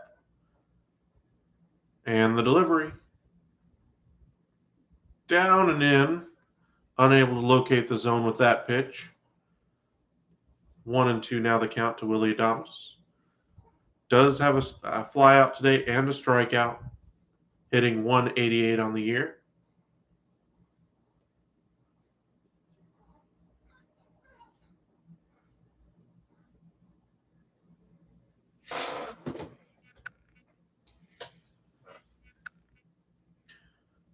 Adames asked for time there.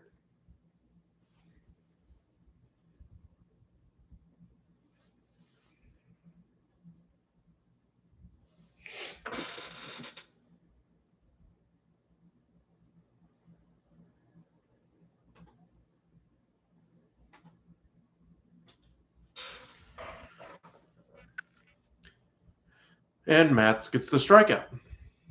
2 outs. And Hunter Renfroe looking to put a crooked number on the scoreboard. Matt's able to blow that pitch right by Willie Adames. Not even close there.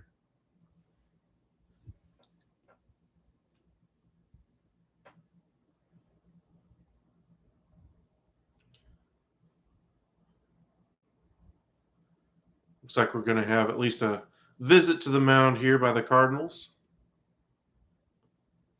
Looks like they're just saying congratulations, letting him get out with the lead right here. Reached 77 pitches. You don't expect him to go much more than that nowadays. He was very good today. We'll see if the bullpen can hold it together and bring home the victory for the Cardinals today over 3 1/3. Bullpens have been the name of the game so far early in the season. Starting pitching seems to be lacking early on in the season, and they're relying heavily on bullpens, and a lot of bullpens are having some difficulties trying to figure out who's going to be their go-to horses on the year. But again, it is early. Most teams have only played between 6 and 8 games. There are 162 games in a schedule, so we're not even a tenth of the way into the season yet.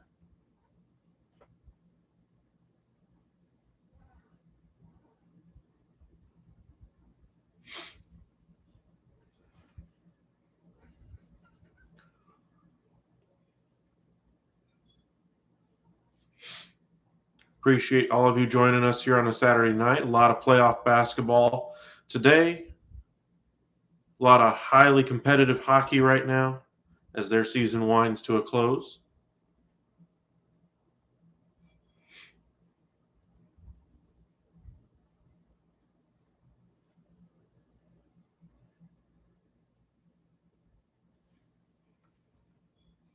Western Conference wildcard race in particular. If you're a team of the Dallas Stars, Nashville Predators, Vegas Golden Knights, it's going to be very interesting the final 10 games of the year for for all three of your clubs anyway. See who ends up holding on to playoff positioning. Looks like we're back from commercial break as Mats takes a sigh of relief. 5 2/3, only gave up 3 hits, no walks, struck out 6. A very good, very nice start for them. Cardinals got everything they could have hoped for. Ryan Helsley on to pitch. So far on the season, pitched in 2 games so far. 4 strikeouts, no walks, has not given up a hit. So by those numbers, he should be in the Hall of Fame in about 20 years. Or maybe not. Looking to retire Renfroe here and get the Cardinals out of the inning.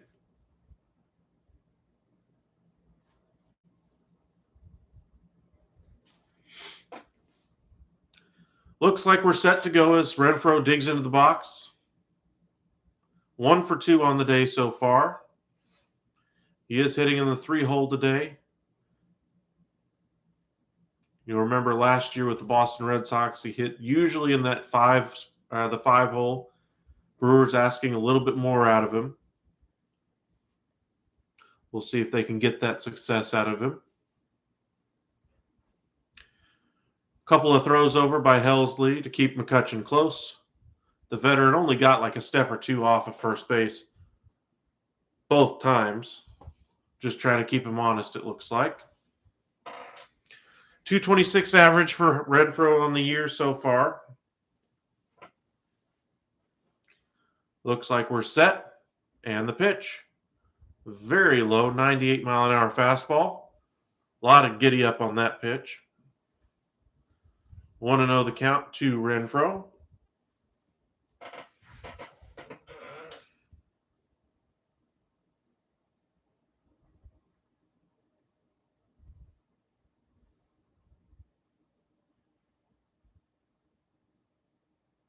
The pitch, again low, 99 on the radar gun. Looks like he's trying to grip it and rip it, honestly. More of a thrower than a pitcher early on in his career, it looks like. Hero would be next. Looks like they got Vogelbach grabbing a bat in the dugout as well, should this inning get really going. 2-1 now the count to Renfroe as that pitch is blown right by Hunter Renfroe, as he was unable to catch up to that 99-mile-an-hour fastball, up, well, not up and in, but on the inside part of the plate. Didn't miss it by much, though. Force on force here. Looking for it on the inside corner again. Down low, 100 in the dirt. The throw down to second as McCutchen was going, and he swiped second. 3-1 now the count to the hitter Renfroe, and McCutchen is now in scoring position. I believe this is the first time the Brewers have had a guy in scoring position in the game. The catcher thought he made a decent throw down to second, so he was already calling out before the throw passed the pitcher's mound. Instead, he bounced it into second base, and McCutchen was easily safe. A little bit of musing there.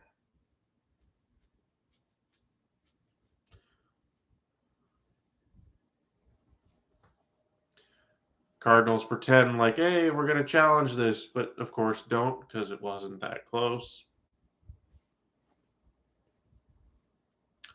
Renfroe digs back in. They'll be happy just to get him on first base and keep the inning going, but he would like to cause some damage here. Oh, wow. The home plate umpire actually called him for the check swing strike there as Helsley just kind of threw a very nice, nasty curveball on the outside corner, just a hair off, and he did go around just a little bit. We're talking that far. When the robo comes into play, the home plate umpire will be able to focus a little bit more on those type of calls. Right now, he's got a little bit too much to do, in my opinion. As Helsley gets the strikeout, 101-mile-an-hour fastball right over the heart of the plate. Renfroe not able to catch up to it, and we go on to the seventh. 1 run, 4 hits, no errors for the Cardinals. No runs, 3 hits, no errors for the Brewers. We'll see if Gott comes out for the 7th inning as he replaced Hauser in the last half. Entertaining game so far, more of a pitcher's duel than anything else, and this game is moving quickly today. Average baseball times this season, or in the past anyway, have always been around 3 hours for a game, 4 hours for Yankees and Red Sox, as you might expect. All the television timeouts, the rivalry itself, trying to make everything literally perfect in there. But Major League Baseball would like to get the average game time back to underneath 2.5 hours, preferably around the 2-hour range. They feel that the pace of play with pitch clock next season will be greatly improved as well to help aid in keeping the games down to a shorter period of time.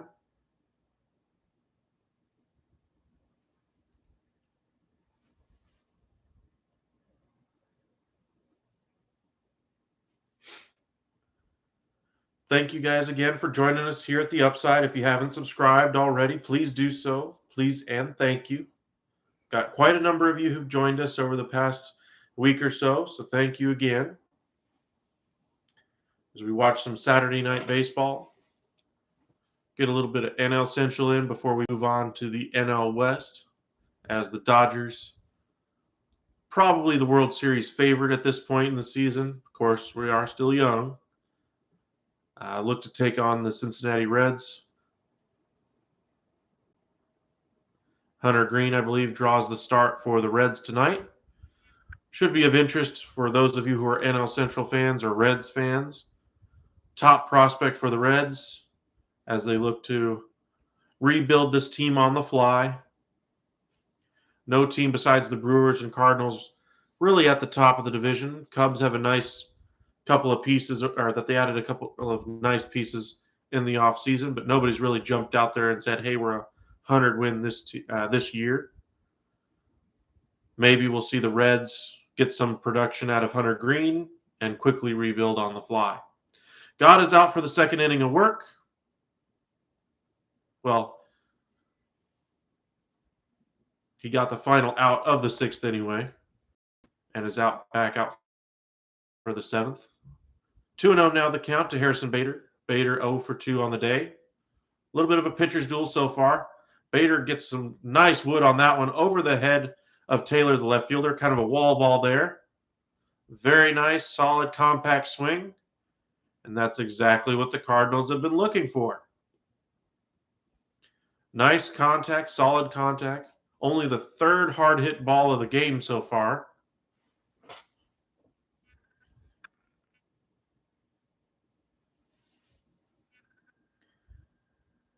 As Bader gets on as the leadoff hitter. No Yelich today in left field for the Brewers, as you say, Taylor, throw that one back in.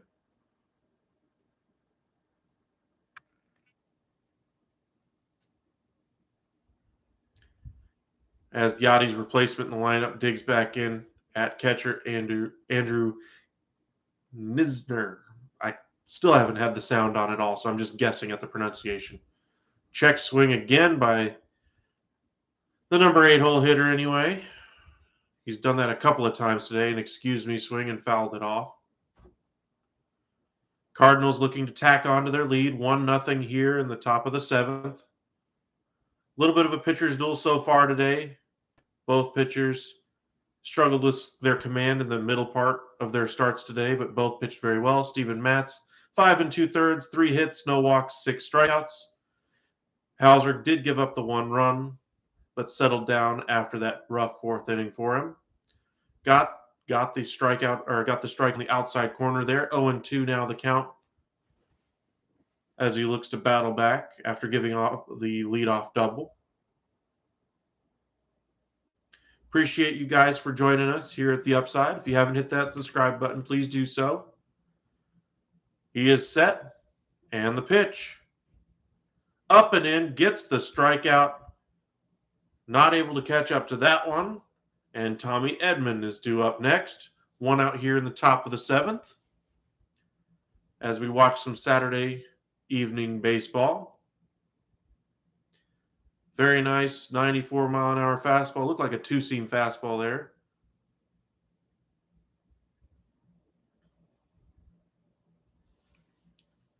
In our second game tonight, it will be Green as the starter. Did get the win in his first start.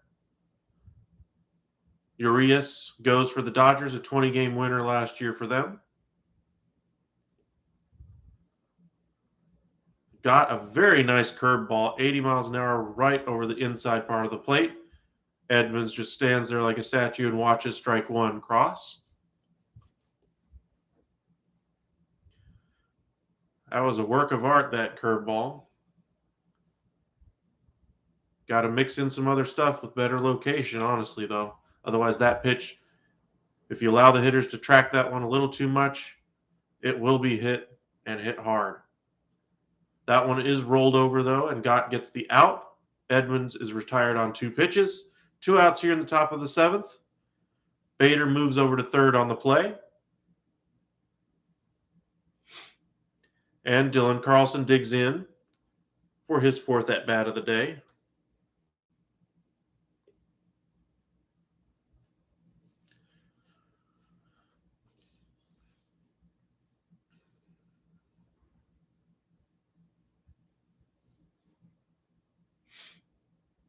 .231 on the year so far for Carlson. Ooh, you got to have that one if you're the Brewers. That was right at the top of the strike zone. Baseball's been asking for that high strike to be called this year. But as it is, 1-0 the count to Carlson, 2 outs, runner on third. A base hit makes it a 2-0 lead. Doubles the advantage for the Cardinals.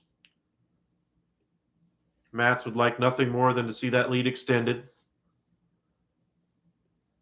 Nice pitch on the inside corner by Gott.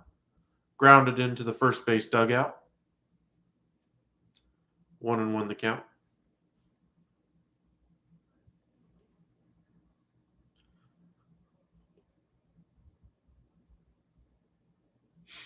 Brewers do have the bullpen going yet again. Looks like this will probably be the last half inning anyway for Gott. They would like to see him get out of trouble, though. A little bit wild on that one, not competitive, up at the eyes. 94-mile-an-hour heater. 2-1.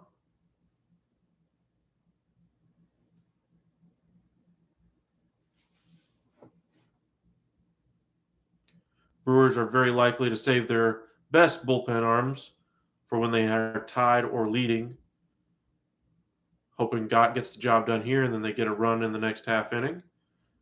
Nice pitch by Gott. Got Carlson to climb the ladder on that one. 89-mile-an-hour fastball at the top of the zone. It is now 2-2. 2 outs in the top of the 7th. 1-0. Cardinals on top. Bader on third base.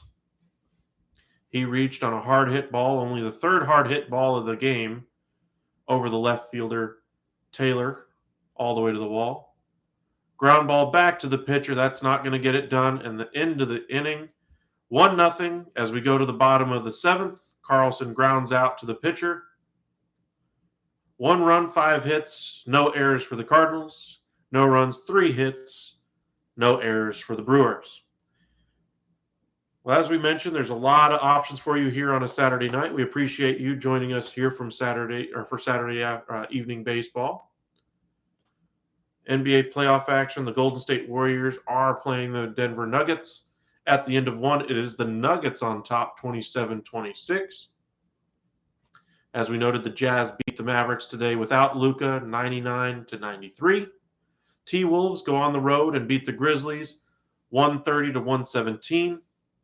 And the first home victory of the day just had the 76ers trounce the Toronto Raptors, 131-111.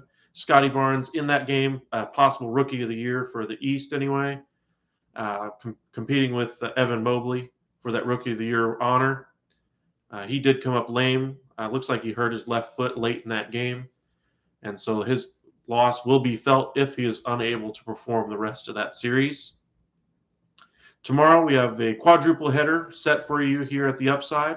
Going to go through all 4 of the playoff games for the NBA tomorrow. But stay tuned here. If one of those games gets out of hand, we'll probably turn over to some baseball.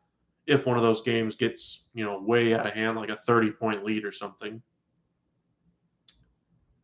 But NBA playoff basketball tomorrow, Easter Sunday, starts at noon.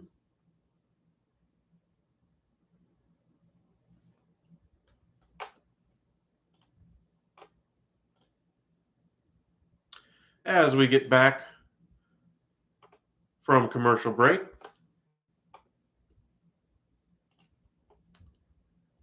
Brewers looking to get back into this one, being shut out so far. Mats threw a gem through 5 2/3, only 3 hits allowed. No walks. New pitcher on the mound for the St. Louis Cardinals. Number 92, Cabrera is on the hill, a lefty. Genesis Cabrera, 2 games so far in the young season, 4.50 ERA, only 2 innings. 2 walks, 2 strikeouts, has given up a home run in the early going here this season. Cardinals looking to lock this one down. They went with a fireballer Helsley to get out of the inning in the last half. Christian Hira steps in after remaking his swing in the offseason, is 0 for 2 on the day today. 1-0 Cardinals on top here in the bottom of the 7th. Inside, misses a spot by about 2 or 3 inches, a 96-mile-an-hour fastball from Cabrera, and the count is 1-0. Let us know where you're watching from. If you have any questions about the game, let us know which team you're rooting for. And join us here at the Upside. Hit that subscribe button and stay tuned for any other watch parties we do as the season goes along. Cabrera blows that one by Hira. 1-1 the count now. Almost the same spot for that pitch, just a little bit closer. Entices the hitter to swing.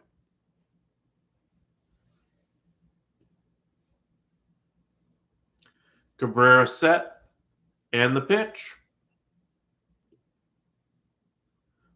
Right down the middle, a 91-mile-an-hour, I want to say a fastball, maybe a different fastball for him, but that one missed its spot. They were looking for it low and away. That was center, or right down the middle of the plate, right at the top of the zone.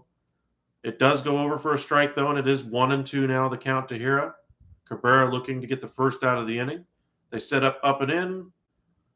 Misses off the plate, down and in. 97-mile-an-hour fastball there again to Hira. Looks like they're trying to keep that ball down and in at times. Must be the scouting report on him.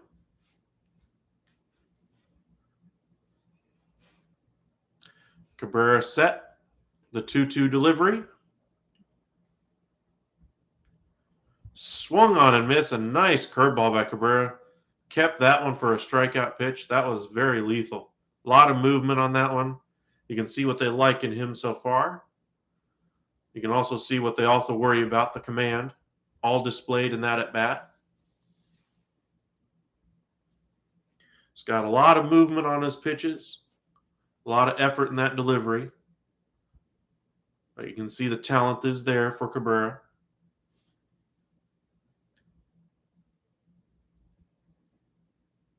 As Taylor digs in, 0 for 2 on the day. Another curveball on the outside corner, strike one. Tyrone Taylor 0 for 2 on the day, strikeout and a flyout, only hitting 118 on the year, no home runs. He is filling in for Christian Yelich today. Cabrera set, and the pitch. Another curveball, this one in the dirt, 1-1 the count. Rockies have jumped out to a 4-1 lead on Chicago as the Cubs trail in the fourth inning.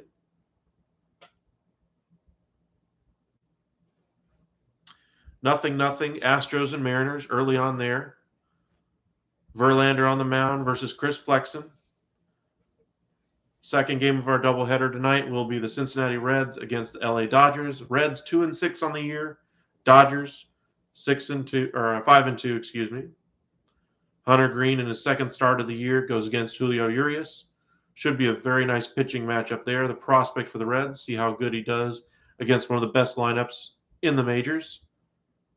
Popped up by Taylor behind second base as the shift was on. Center fielder Bader calls off Tommy Edman.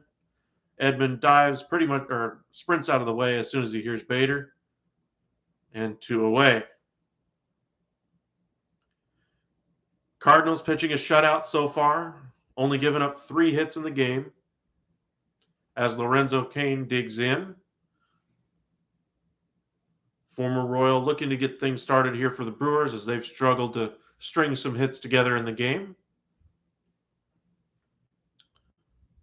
Also have not been walked in this game either. 0 for 2, a flyout and a lineout for Cain. Curveball just off the plate inside, 1-0 the count.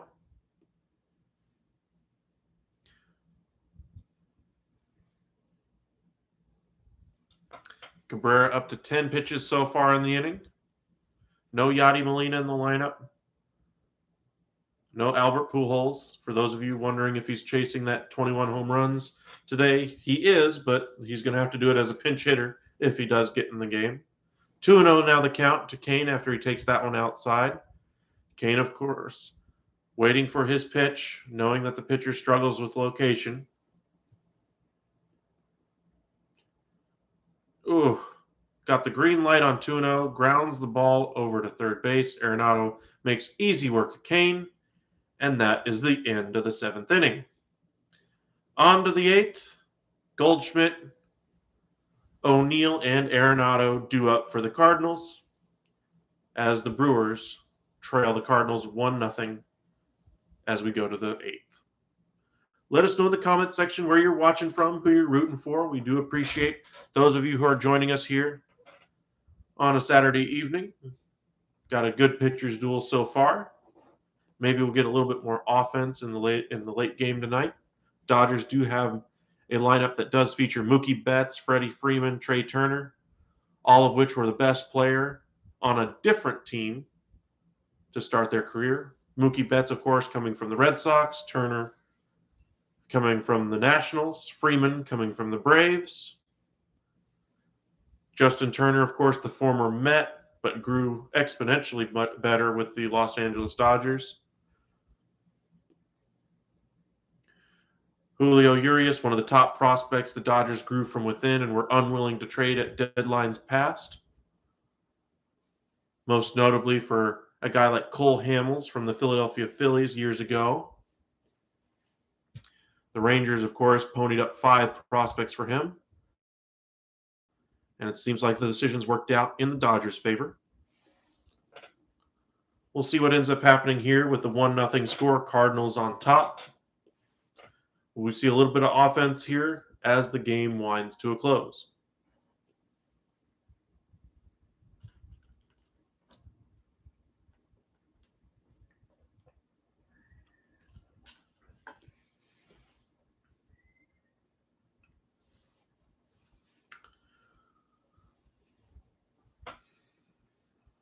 Brewers crowd hoping for a rally late in the game.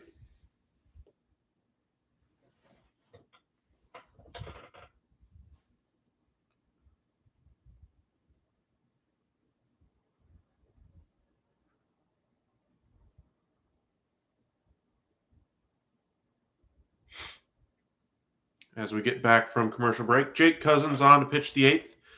For the Brewers, 3 games so far this year, 1-0 record, 3 ERA, 3 innings pitched, 1 walk, 6 strikeouts, no home runs given up, and only a 182 batting average against. But it is still early on in the season. Brewers hoping to get more depth pieces in that bullpen. Jake could be one of those pieces this year. Can't just put it all on Hader's shoulders every night. Goldschmidt 0 for 3 in the game so far today. Takes a strike there as Cousins pours in the fastball.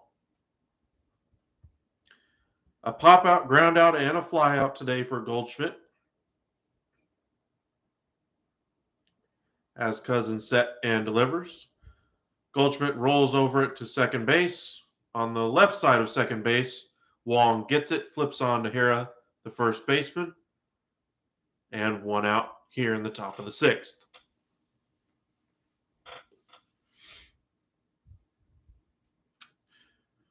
Tyler O'Neill dig it in. Cardinals left fielder today.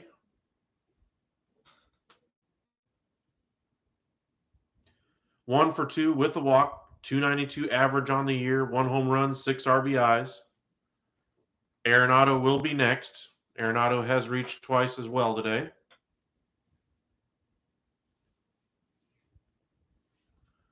O'Neill takes a slow slider right down the middle, 0-1.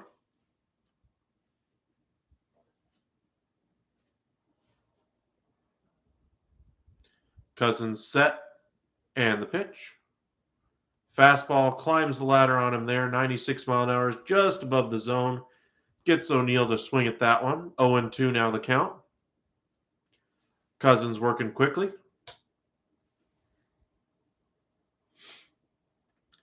Good pitcher's duel today. Looks like the Giants have taken a 4-2 lead in their game against the Guardians in the bottom of the 9th. Pirates still lead the Nationals 3-2 in the bottom of the 8th. Angels on top of the Rangers at the moment, 3-2 in the top of the 7th. 1-2 the count here to O'Neill. Cousins set and the pitch. Off the fist, rolls over it to third base. Rousseau on to first. Chest high throw to Hira. Textbook play for the Brewers. 2 away here in the top of the 8th. Pitcher's duel does continue here.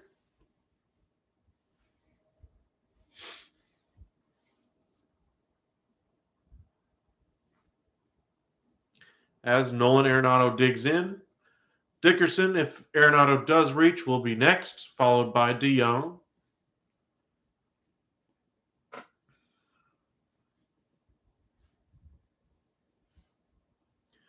The pitch.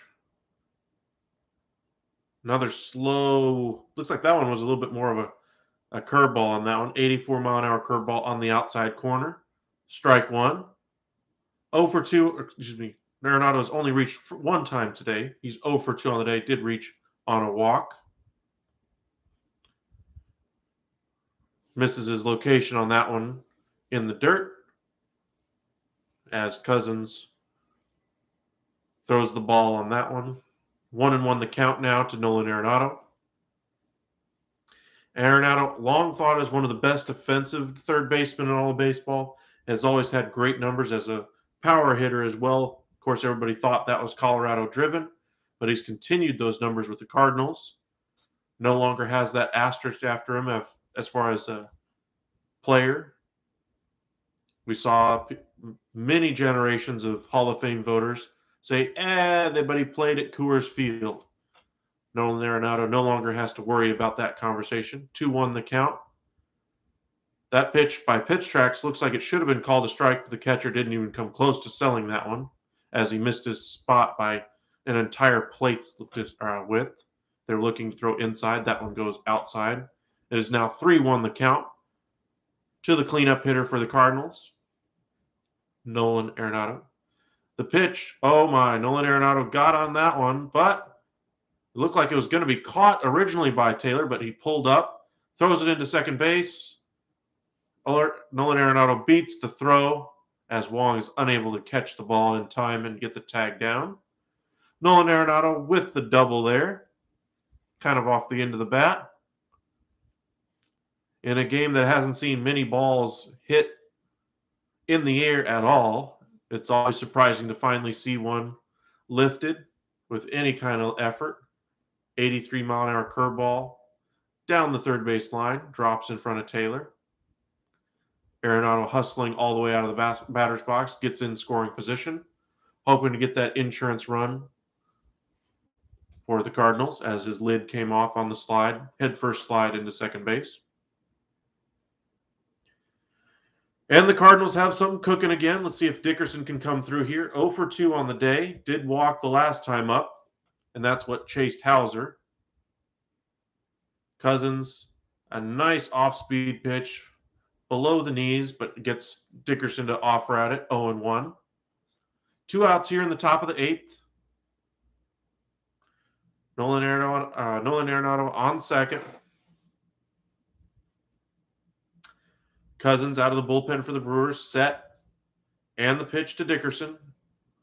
In the dirt again. This one goes to the backstop, and Nolan Arenado will move down to third easily. Another one of those, and we have a 2-0 ball game. Catcher looks like he just tried to backhand that one in the dirt. Kind of a no-no. You got to keep that ball in front of you. Get your chest down, lean forward a little bit, and trap that ball in front. But again, Cousins missed his spot by about 3 feet on that pitch. Looks like they were going low and away, and he threw it basically right in front of the toes of the left-handed hitter, Dickerson. Arenado gets his lead off third base. Cousins set and fires. 96-mile-an-hour up and away. Does get Dickerson to foul it off. It is now 1-2 the count to the former Tampa Bay Ray. Got 90 all right now. Appreciate all of you for joining. If you have any questions about the game, how we got here, any questions about the Cardinals, how Yachty's doing, Pujols, Arenado, if you have any questions about the Brewers, let us know. Let us know where you're watching from. We always like to know what kind of audience we have. 2-2 now the count as that pitch misses its spot on the outside. Cousins up to 15 pitches now this inning. Paul DeYoung, who did drive in the first run of the game and the only run of the game, is on deck. Shortstop for the St. Louis Cardinals. Time requested by the catcher as the pitcher and catcher can't seem to get on the same page as far as what type of pitch they want to throw.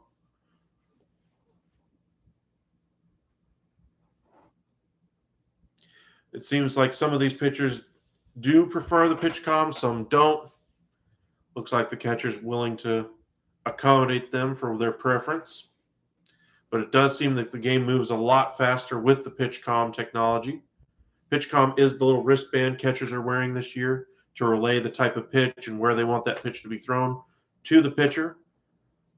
They hear that as the technology is inside of their hat.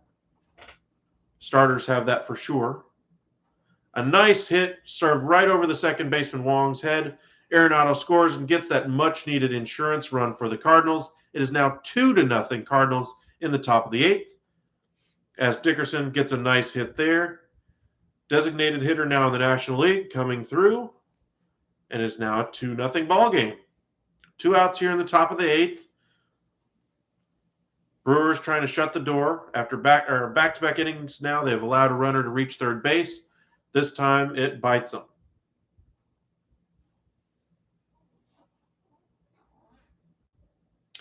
Paul DeYoung digs in, and the pitch. Way outside, goes to the backstop again. Cousins missed his spot by about 3 feet on that pitch. Whatever he's doing on that, he needs to stop. That's just completely mixing him up. He looks a little flustered, tugging at the jersey.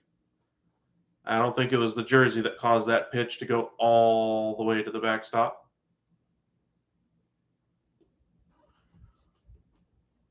Starting to look a little uncomfortable out there on the mound. DeYoung, 1 for 3 on the day, an RBI double in the 4th.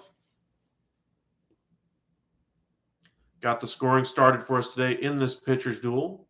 96-mile-an-hour fastball at the top of the zone. Seems like that's the one pitch Cousins has been able to command very well since he's come into the game. As DeYoung takes that one for a strike, 1-1. 2-0 is the score here in the top of the 8th. Brewers trying to come back in the bottom of the half. We'll see if they can get out of this inning without any further damage being caused. Runner on second here, as Dickerson advanced on that wild pitch. 1-2 now, as DeYoung falls behind in the count. We'll see if Cousins goes right after him with a fastball. No. Another off-speed pitch that misses its spot by a good 2 feet this time. This time it was able to be caught by the catcher. 2-2 now the count.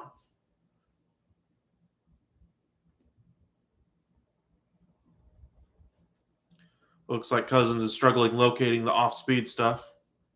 Down and in, fastball right at the third baseman. Brousseau picks it up, throws it on to Hira, and the side is retired. On to the bottom of the 8th.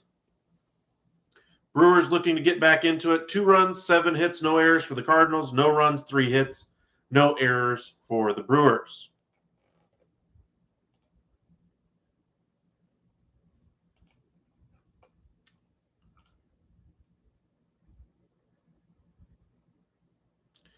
Brewers are going to have their 8, 9, and 1 hitters coming up. Possibly going to see a pinch hitter in this half inning.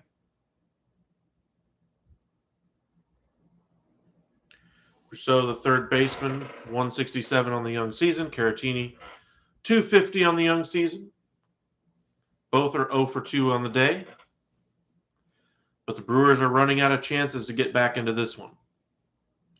If you're just joining us, Steven Matz was the starter for the St. Louis Cardinals today. He pitched 5 2/3, only gave up 3 hits, no earned runs, no runs scored on him at all, and no walks either in the game. 6 strikeouts for Steven Matz. A very nice start for him after coming off of a rough one, and it was the first start of the year for the Cardinals. For the Brewers, another nice outing for Hauser. He does seem to do well against the Cardinals. However, he did leave with the score of 1-0. He did seem to regain his composure after giving up 1 in the top of the 4th. The bullpen just gave up 1 to the Cardinals in the top of the 8th, and we now have the Brewers coming up to bat here in the bottom half of the 8th, looking to get back into the game. They really haven't had anything going for them the entire game, but we'll see if they can get back on track here.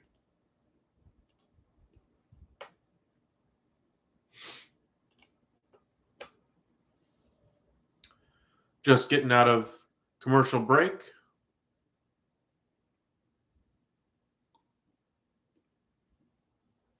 Showing the dominance Steven Matz had today. Had a lot of success up in the zone, getting those 6 strikeouts today. Only 1 of them at the bottom on a curveball. When he was able to locate that pitch, he pitched very well. When he wasn't able to locate that pitch, he did have to rely a little bit more on that fastball to get him over. but Matz was able to pitch very successfully. Cabrera out for his second inning of work. Leadoff hitter is Wong, by the way. Brousseau is going to be the second hitter in the inning. My bad. 0-1 now the count to Wong as he takes strike one. Curveball again goes high for Cabrera. 1-1 the count. Wong hitting .226 on the year. No home runs, couple RBIs. Former Cardinal was able to get on in the second against his former club. Fouls that pitch off and falls behind 1-2 now to the Cardinals lefty.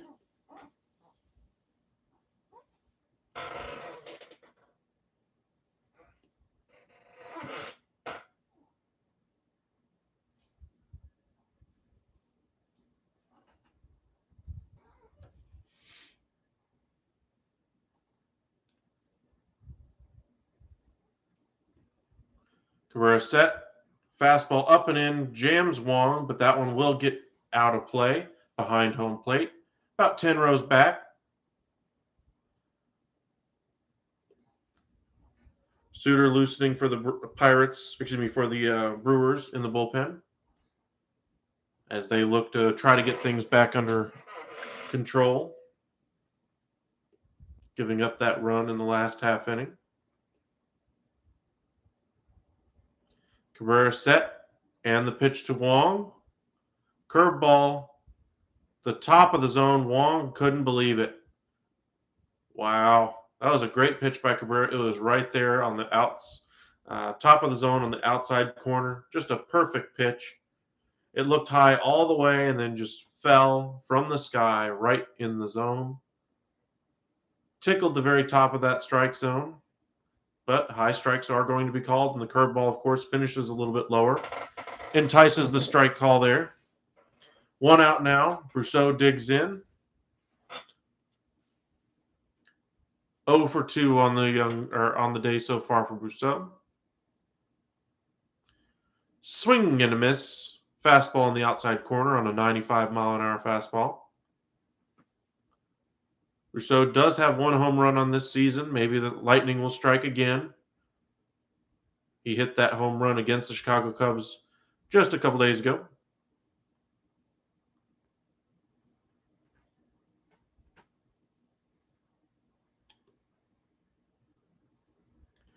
Cabrera's fastball does not find the zone that time. Up at the eyes. 1-1 the count to the Brewers' third baseman. 167 average, 1 home run, as we just mentioned, 2 RBIs for Brousseau.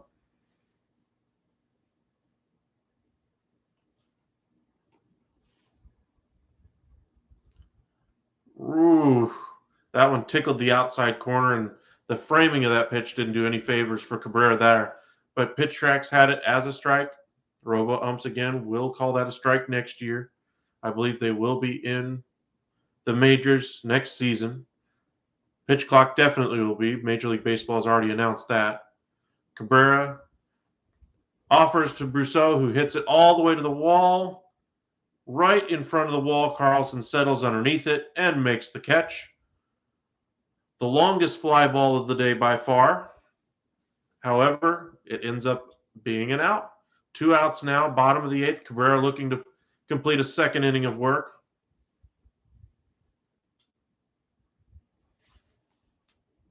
Thank you guys for joining us here late in the game. Brewers trying to get something going. Down 2-0 against the Cardinals at home. That was probably the closest the Brewers have come to scoring any runs today. Missed that ball by about 3 feet from getting over the fence. Caratini digs in, the number 9 hole hitter. 0 for 2 on the day. A little bit surprised they're not pinch hitting here, but strike 1 is called. Caratini didn't like that. 0 for 2 on the day, a ground out and a line out in the game. Cabrera in his second inning of work as the Cardinals lead 2-0 in the bottom of the 8th. Beautiful pitch by Cabrera at the very bottom of the strike zone. Gets the strike call. Correct call by the umpire. 0-2 now to Caratini.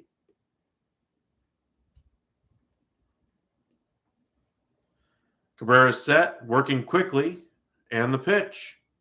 They set up at the top of the zone. Top of the zone, pitch finishes on the outside corner, and Caratini fouls it off to stay alive. Brewers need to get something going. They only have 4 outs left to work with. Cardinals bullpen gets going, just in case there is trouble, as Cabrera is in his second inning of work. Off the plate inside, misses his spot there pretty badly. A 97-mile-an-hour heater. 1-2 now the count to Victor Caratini. As the Brewers try to get something going here in the bottom of the 8th. Cabrera again working quickly, set, and the delivery. Nice curveball there. However, it finishes in the dirt, unable to convince Caratini to offer at it. 2-2 now the count.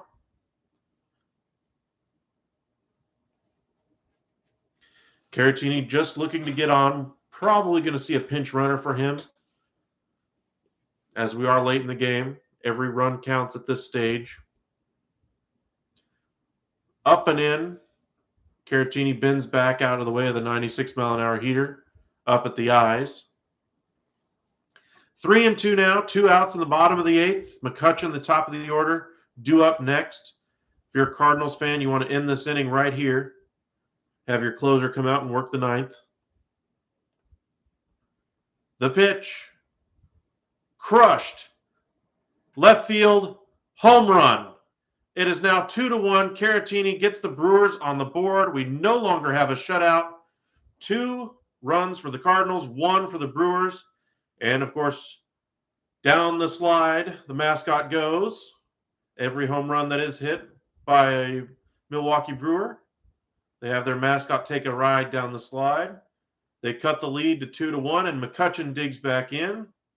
Adames is due up after him. And suddenly, the entire home crowd of the Brewers is alive. Victor Caratini, Brewers decide not to pinch hit for him. Craig Counsell believes in his bat, and the power shows. 2-1 there, and the Brewers are on the board. Very nice play there. Looks like we are going to have a pitching change, as Cabrera pitched very well in his inning and 2/3. Missed his location there, and that's why the game is now 2-1. Cardinals did get one in the top half of the 8th. Brewers come right back in the bottom half and get that run right back. However, they still trail 2-1. As we mentioned, McCutchen is due up, and we have a pitching change. We'll let you know who that new pitcher is after the commercial break. Thanks again for all 11 of you who are joining us right now as we get into the waning innings of the game. Been quite a pitcher's duel all the way up until this point.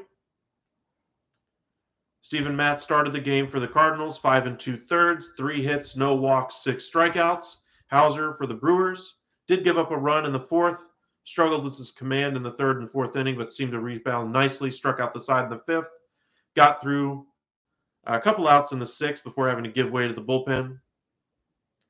But both bullpens have now given up a run here in the 8th inning. Bullpens early on have had their struggles across Major League Baseball. A number of leads have been blown. Brewers hoping this is another case of that happening. But we'll see as soon as they come out of commercial break if McCutchen can keep the momentum going now off of the home run by Caratini. Had a feeling after Steven Matz was pulled after just having thrown 77 pitches that the bullpen might be asked to do a little bit more than what they might normally be asked to do during the middle of the season, having to go 3 1/3 when their pitcher was dominating. But that's the cost of going to your bullpen a little bit earlier. Maybe you use pieces a little bit longer than you normally would. Say if it is a regular season, or maybe it's the middle of the regular season, you see Matz finish that inning and go another inning. Giovanni Gallegos is the new pitcher as we come out of commercial break.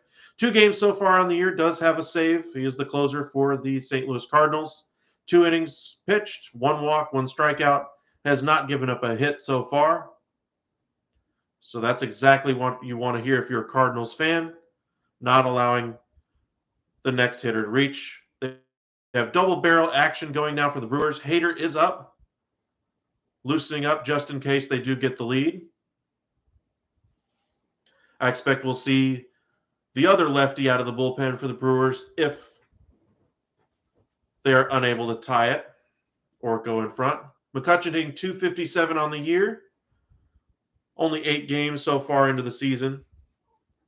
1 for 3 on the day.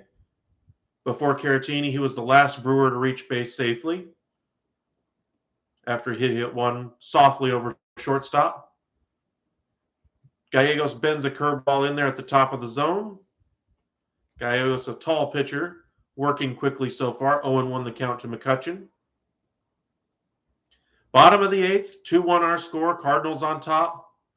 Got 1 in the 4th, 1 in the 8th. Caratini just hit a home run to get the Brewers on the board.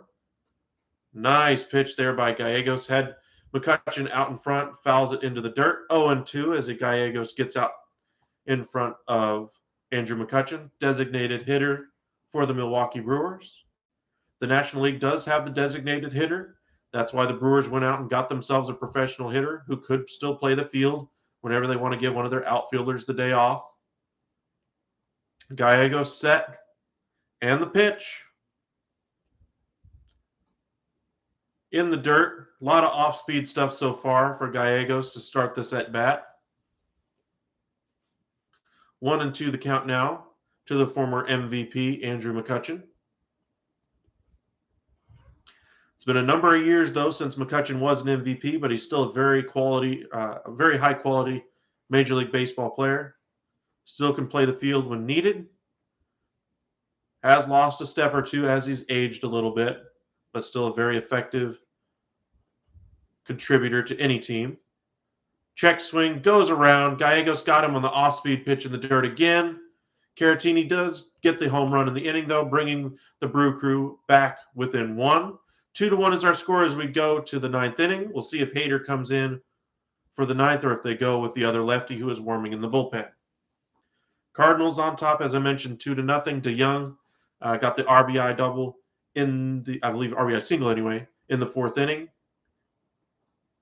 Arenado involved in that run in the 8th as Dickerson was able to get the job done. And then Caratini was able to draw the Brewers within 1 in the last half inning. Thanks again for joining us on a Saturday night. Second half of our doubleheader is going to be Reds versus Dodgers as soon as this one ends. That one does start in about 20 minutes. So we'll see if the Cardinals can hang on or if the Brewers can come back here in the 9th inning. Hunter Green, the young prospect for the Reds, is on the mound. Got a win in his first start of the year. Dodgers 20-game winner from last year, Julio Urias, possible Cy Young competitor anyway, goes for the Dodgers. Dodgers are, of course, the heavy favorite in that game. They are 5-2 on the year. Reds are 2-6. NL Central in this game, looking at that one going, maybe Hunter Green is somebody we're going to have to keep an eye on in the next few years.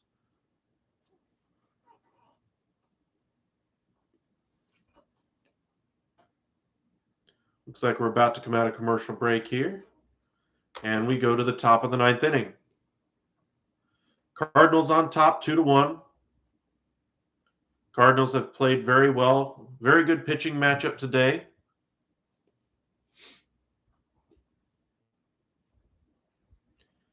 If you paid attention to our other watch parties and live streams, we've had a lot of offense in one of our games. We had a little bit of them both in the next.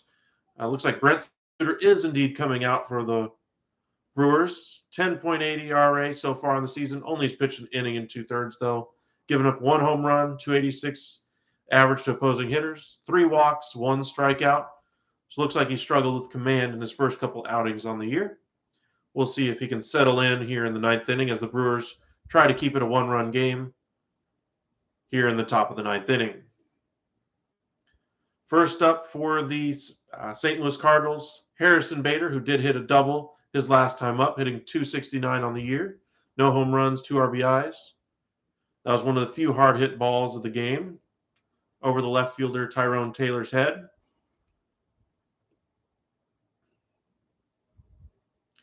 Interesting windup and delivery for Suter. Off the plate, a lot of herky-jerky motion to it. 2-0 as he works quickly to the St. Louis Cardinals center fielder. More herky-jerky motion. Top of the zone. Gets the strike call. 2-1. A lot of elbows and knees coming at you if you're the opposing hitter. Right at the bottom of the zone. Just a little bit low, though. Missed his spot by a couple of inches and falls behind the Cardinals leadoff hitter here in the top of the ninth. 3-1. See if we can find the zone here. Bader gets underneath that one, flies it out to left field. Tyrone Taylor stops in his tracks in front of the warning track, though, and makes the catch. One is retired. Suter seems to be struggling with his command so far in this performance. Nothing new, as it is still a young season.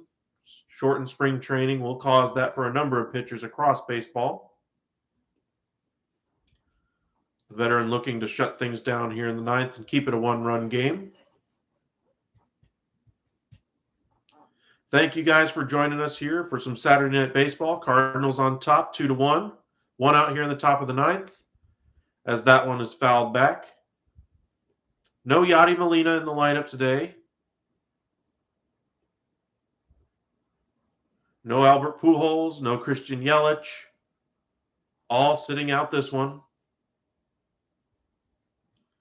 Suter set and delivers. Very high ball one. 1-1 the count. To Yadi's backup, Knitzner. Again, I'm still guessing at that name. I have not heard how his name is actually pronounced. He has hit very well to start the season, though. Off speed, 78 mile an hour. What a change in speed that was. Nice pitch. Got the swing and miss way out in front. And it's now 1-2. One out here in the top of the ninth. Looking for it low and away. Misses off the plate by about 6 inches, but Cardinals backup catcher chases that one, and there's 2 outs here in the top of the ninth.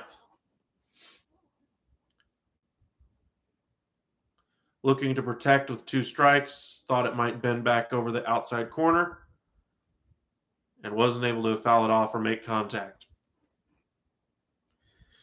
Tony Edman digs in. Last chance for the Cardinals to dig it or to add to their lead before the bottom of the ninth. Try to stretch that lead out and give Gallegos some more breathing room. 318 average, 2 strikeouts, 1 walk on the day so far. Suter bends that one all the way inside, finishes behind the hitter. 86 mile an hour curveball there. 2-0. Suter again very wild with his pitches today, but has gotten both of the outs so far.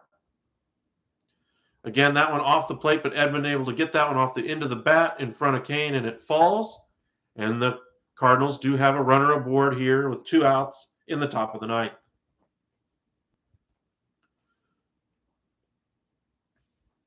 Lineup circles around. Dylan Carlson digging in. Brewers did not want to see the top of the lineup come around again. 1 for 4 on the day is Dylan Carlson. This time he switches over to the right side with the lefty on the mound. Throws over to first base. That one almost got away from Hira. Hira made a dive, well, kind of a leaping stab at it over the Tony Edman, who was diving back into first. If that ball gets by him, Edman easily reaches second, possibly third, with the outfielders shifted over towards left field. Suter thanks his first baseman for catching that one. Crushed right at the third baseman, stops it, flips on to first, makes it in time. Carlson looks into the dugout and says, "Hey, was I really out?" Will they challenge it? It is the ninth inning. You can't take it with you. If they do reverse it, that would be something. Looking at the replay, ball does just beat him there. Nice play by Brousseau, the third baseman for the Brewers, and the Cardinals are done in their half of the ninth inning. Brewers coming up, last half of the ninth.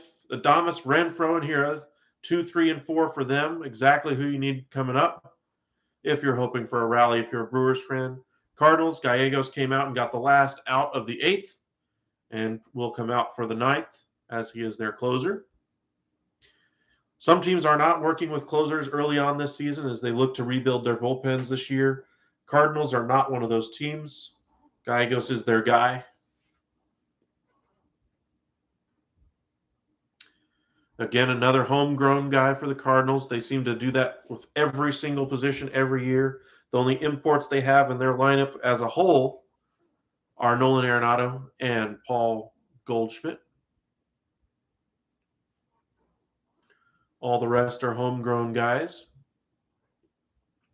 Now, they will invest a little bit here and there to kind of supplement their team. We saw at the deadline last year they bring in two veteran lefties, John Lester and J.A. Happ, and they were able to sneak into the playoffs. Will they do something like that this year to make sure they stay competitive around the trade deadline? As this is a very winnable division if you can get past the Milwaukee Brewers. Couple of rebuilding clubs, and then kind of a retooling club in the Chicago Cubs. So it's just the Cardinals and the Brewers to duke it out at the top, depending on how much success the Cubs have. Adames, Renfroe, and Hira due up here in the ninth inning for the Brewers.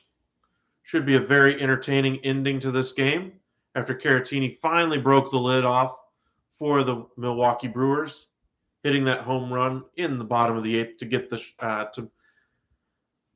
Brewers on the board and to end the shutout. Pitchers duel so far. Willy Adames digs in, Gallegos back out after he recorded the final out of the eighth inning after Cabrera gave up that home run to Caratini. And we are set. And the pitch. Nice curveball off speed again for Gallegos. Seems like he's trying to go more purposefully with his off speed stuff to start his outing today. Adames is 0 for 3 today.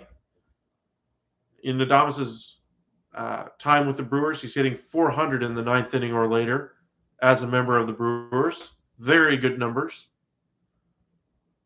Ball off the plate. Another off-speed pitch.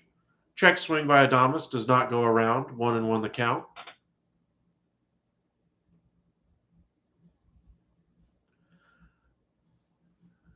Gallegos looking to keep his breathing under control, not get too far ahead of himself. We have not seen a fastball yet from him. Another off-speed pitch, low in the zone. Fouled off. 1-2 now the count to Willy Adames, the shortstop for the Milwaukee Brewers. Came over from the Tampa Bay Rays.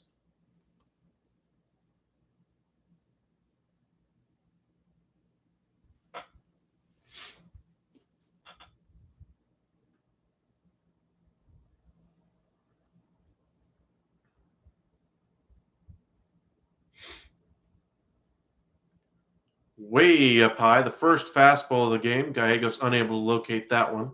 92 miles an hour above the head of Willy Adames on the opposite side of the plate. 2-2 now. We'll see if we see some more off-speed pitches. Seems like that's what he's able to command right now.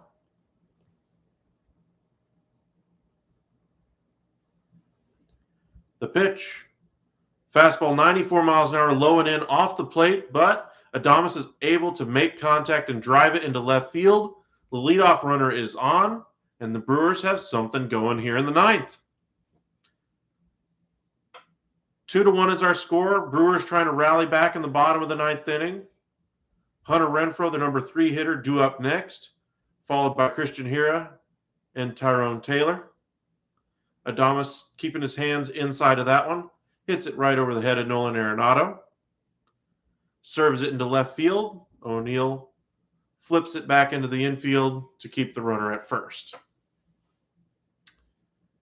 Hunter Renfroe digs in, 1 for 3 on the day. Does have an extra base hit in the game, a double in the first inning. Hitting .219 on the season. Does not have a home run, but certainly has the power to do so. Brewers would love a walk-off home run here by Hunter Renfroe. Looks like he was trying to hit one there, 94 mile an hour fastball on the inside corner, right at the top of the zone. Renfroe fouls it back. 0-1 the count. Gallegos getting ahead. Brewers crowd coming to life here in the bottom of the ninth inning, 2-1. Cardinals on top. Renfroe waiting for Gallegos. Looks like we're set. And the pitch. In the dirt, blocked nicely by the catcher. 1-1 is the count now. Yadi Molina, proud of his backup, able to keep that ball in front of him, keep the tying run at first base. Do not want to get that runner in scoring position with less than 2 outs. Good start here to the ninth inning for the Brewers.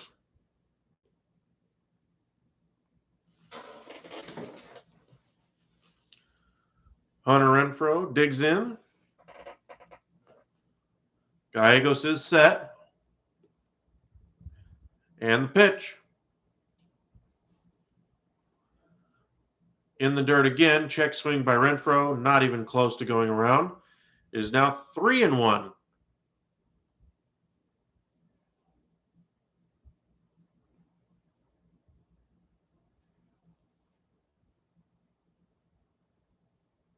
Or 2-1, excuse me.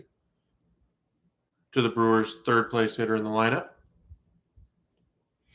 Came over from the Boston Red Sox in that deal for Jackie Bradley Jr. Kind of a switch of contracts, essentially. Bradley Jr. is expiring, though. Off the plate again, off speed by Gallegos. Seems like he's starting to struggle with his command with his off speed pitches now. Now it's 3-1. Renfroe does walk here. Maybe you see if Mike Maddox come out of the dugout for the St. Louis Cardinals. Have some words with Gallegos, see what's going on. Rowdy Tellez has picked up a bat. He is in the on-deck circle. Taylor was only hitting 125. Did not get on with his last at-bat, so that batting average was actually even lower than that. Rowdy Tellez is definitely a bat-first player. Came over from the Toronto Blue Jays. Renfroe pops it up, though, on a 3-1 pitch. Missed that one badly, and Tommy Edmonds corrals it for the first out of the inning. Renfroe upset with himself there, knows he had a pitch to really drive there and missed it. Gallegos able to get the out. Cardinals 2, Brewers 1 out here in the bottom of the ninth inning. Willy Adames reached on a base hit to left field. Opportunity missed there for the Brewers and Hunter Renfroe as he took a very hittable pitch and just popped it up. Rowdy Tellez, he's actually digging in for Christian Hira, my bad.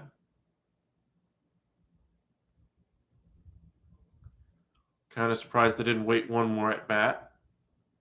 Maybe they just really enjoy the left on right matchup there. Tellez set. Bat on the shoulder. Gallegos delivers. Another ball in the dirt.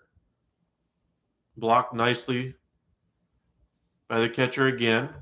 1-0 the count. Gallegos has been effectively wild so far today. A lot of off-speed pitches. Not a lot of fastballs, as he hasn't been able to command that fastball very well at all. 2-1 here in the bottom of the ninth, 1 out.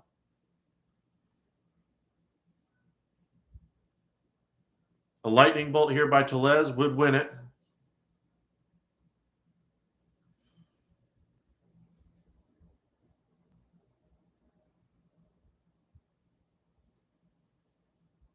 Gallegos throws over to first to keep Adames close. Adames would be very much a threat to steal second base, as that would keep the Brewers alive and get them out of the double play possibility. Christian Yelich steps into the on-deck circle for Taylor.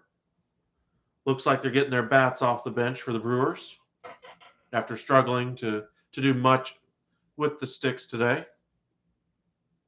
Tellez, ready. Gallegos, pitch. Ooh, Tellez chases that one. Looked to be a little bit high, but Tellez got to unload on that one. McFarland loosening in the bullpen should the Cardinals need him. He is a lefty. He could possibly come on for Yelich if Tellez does reach.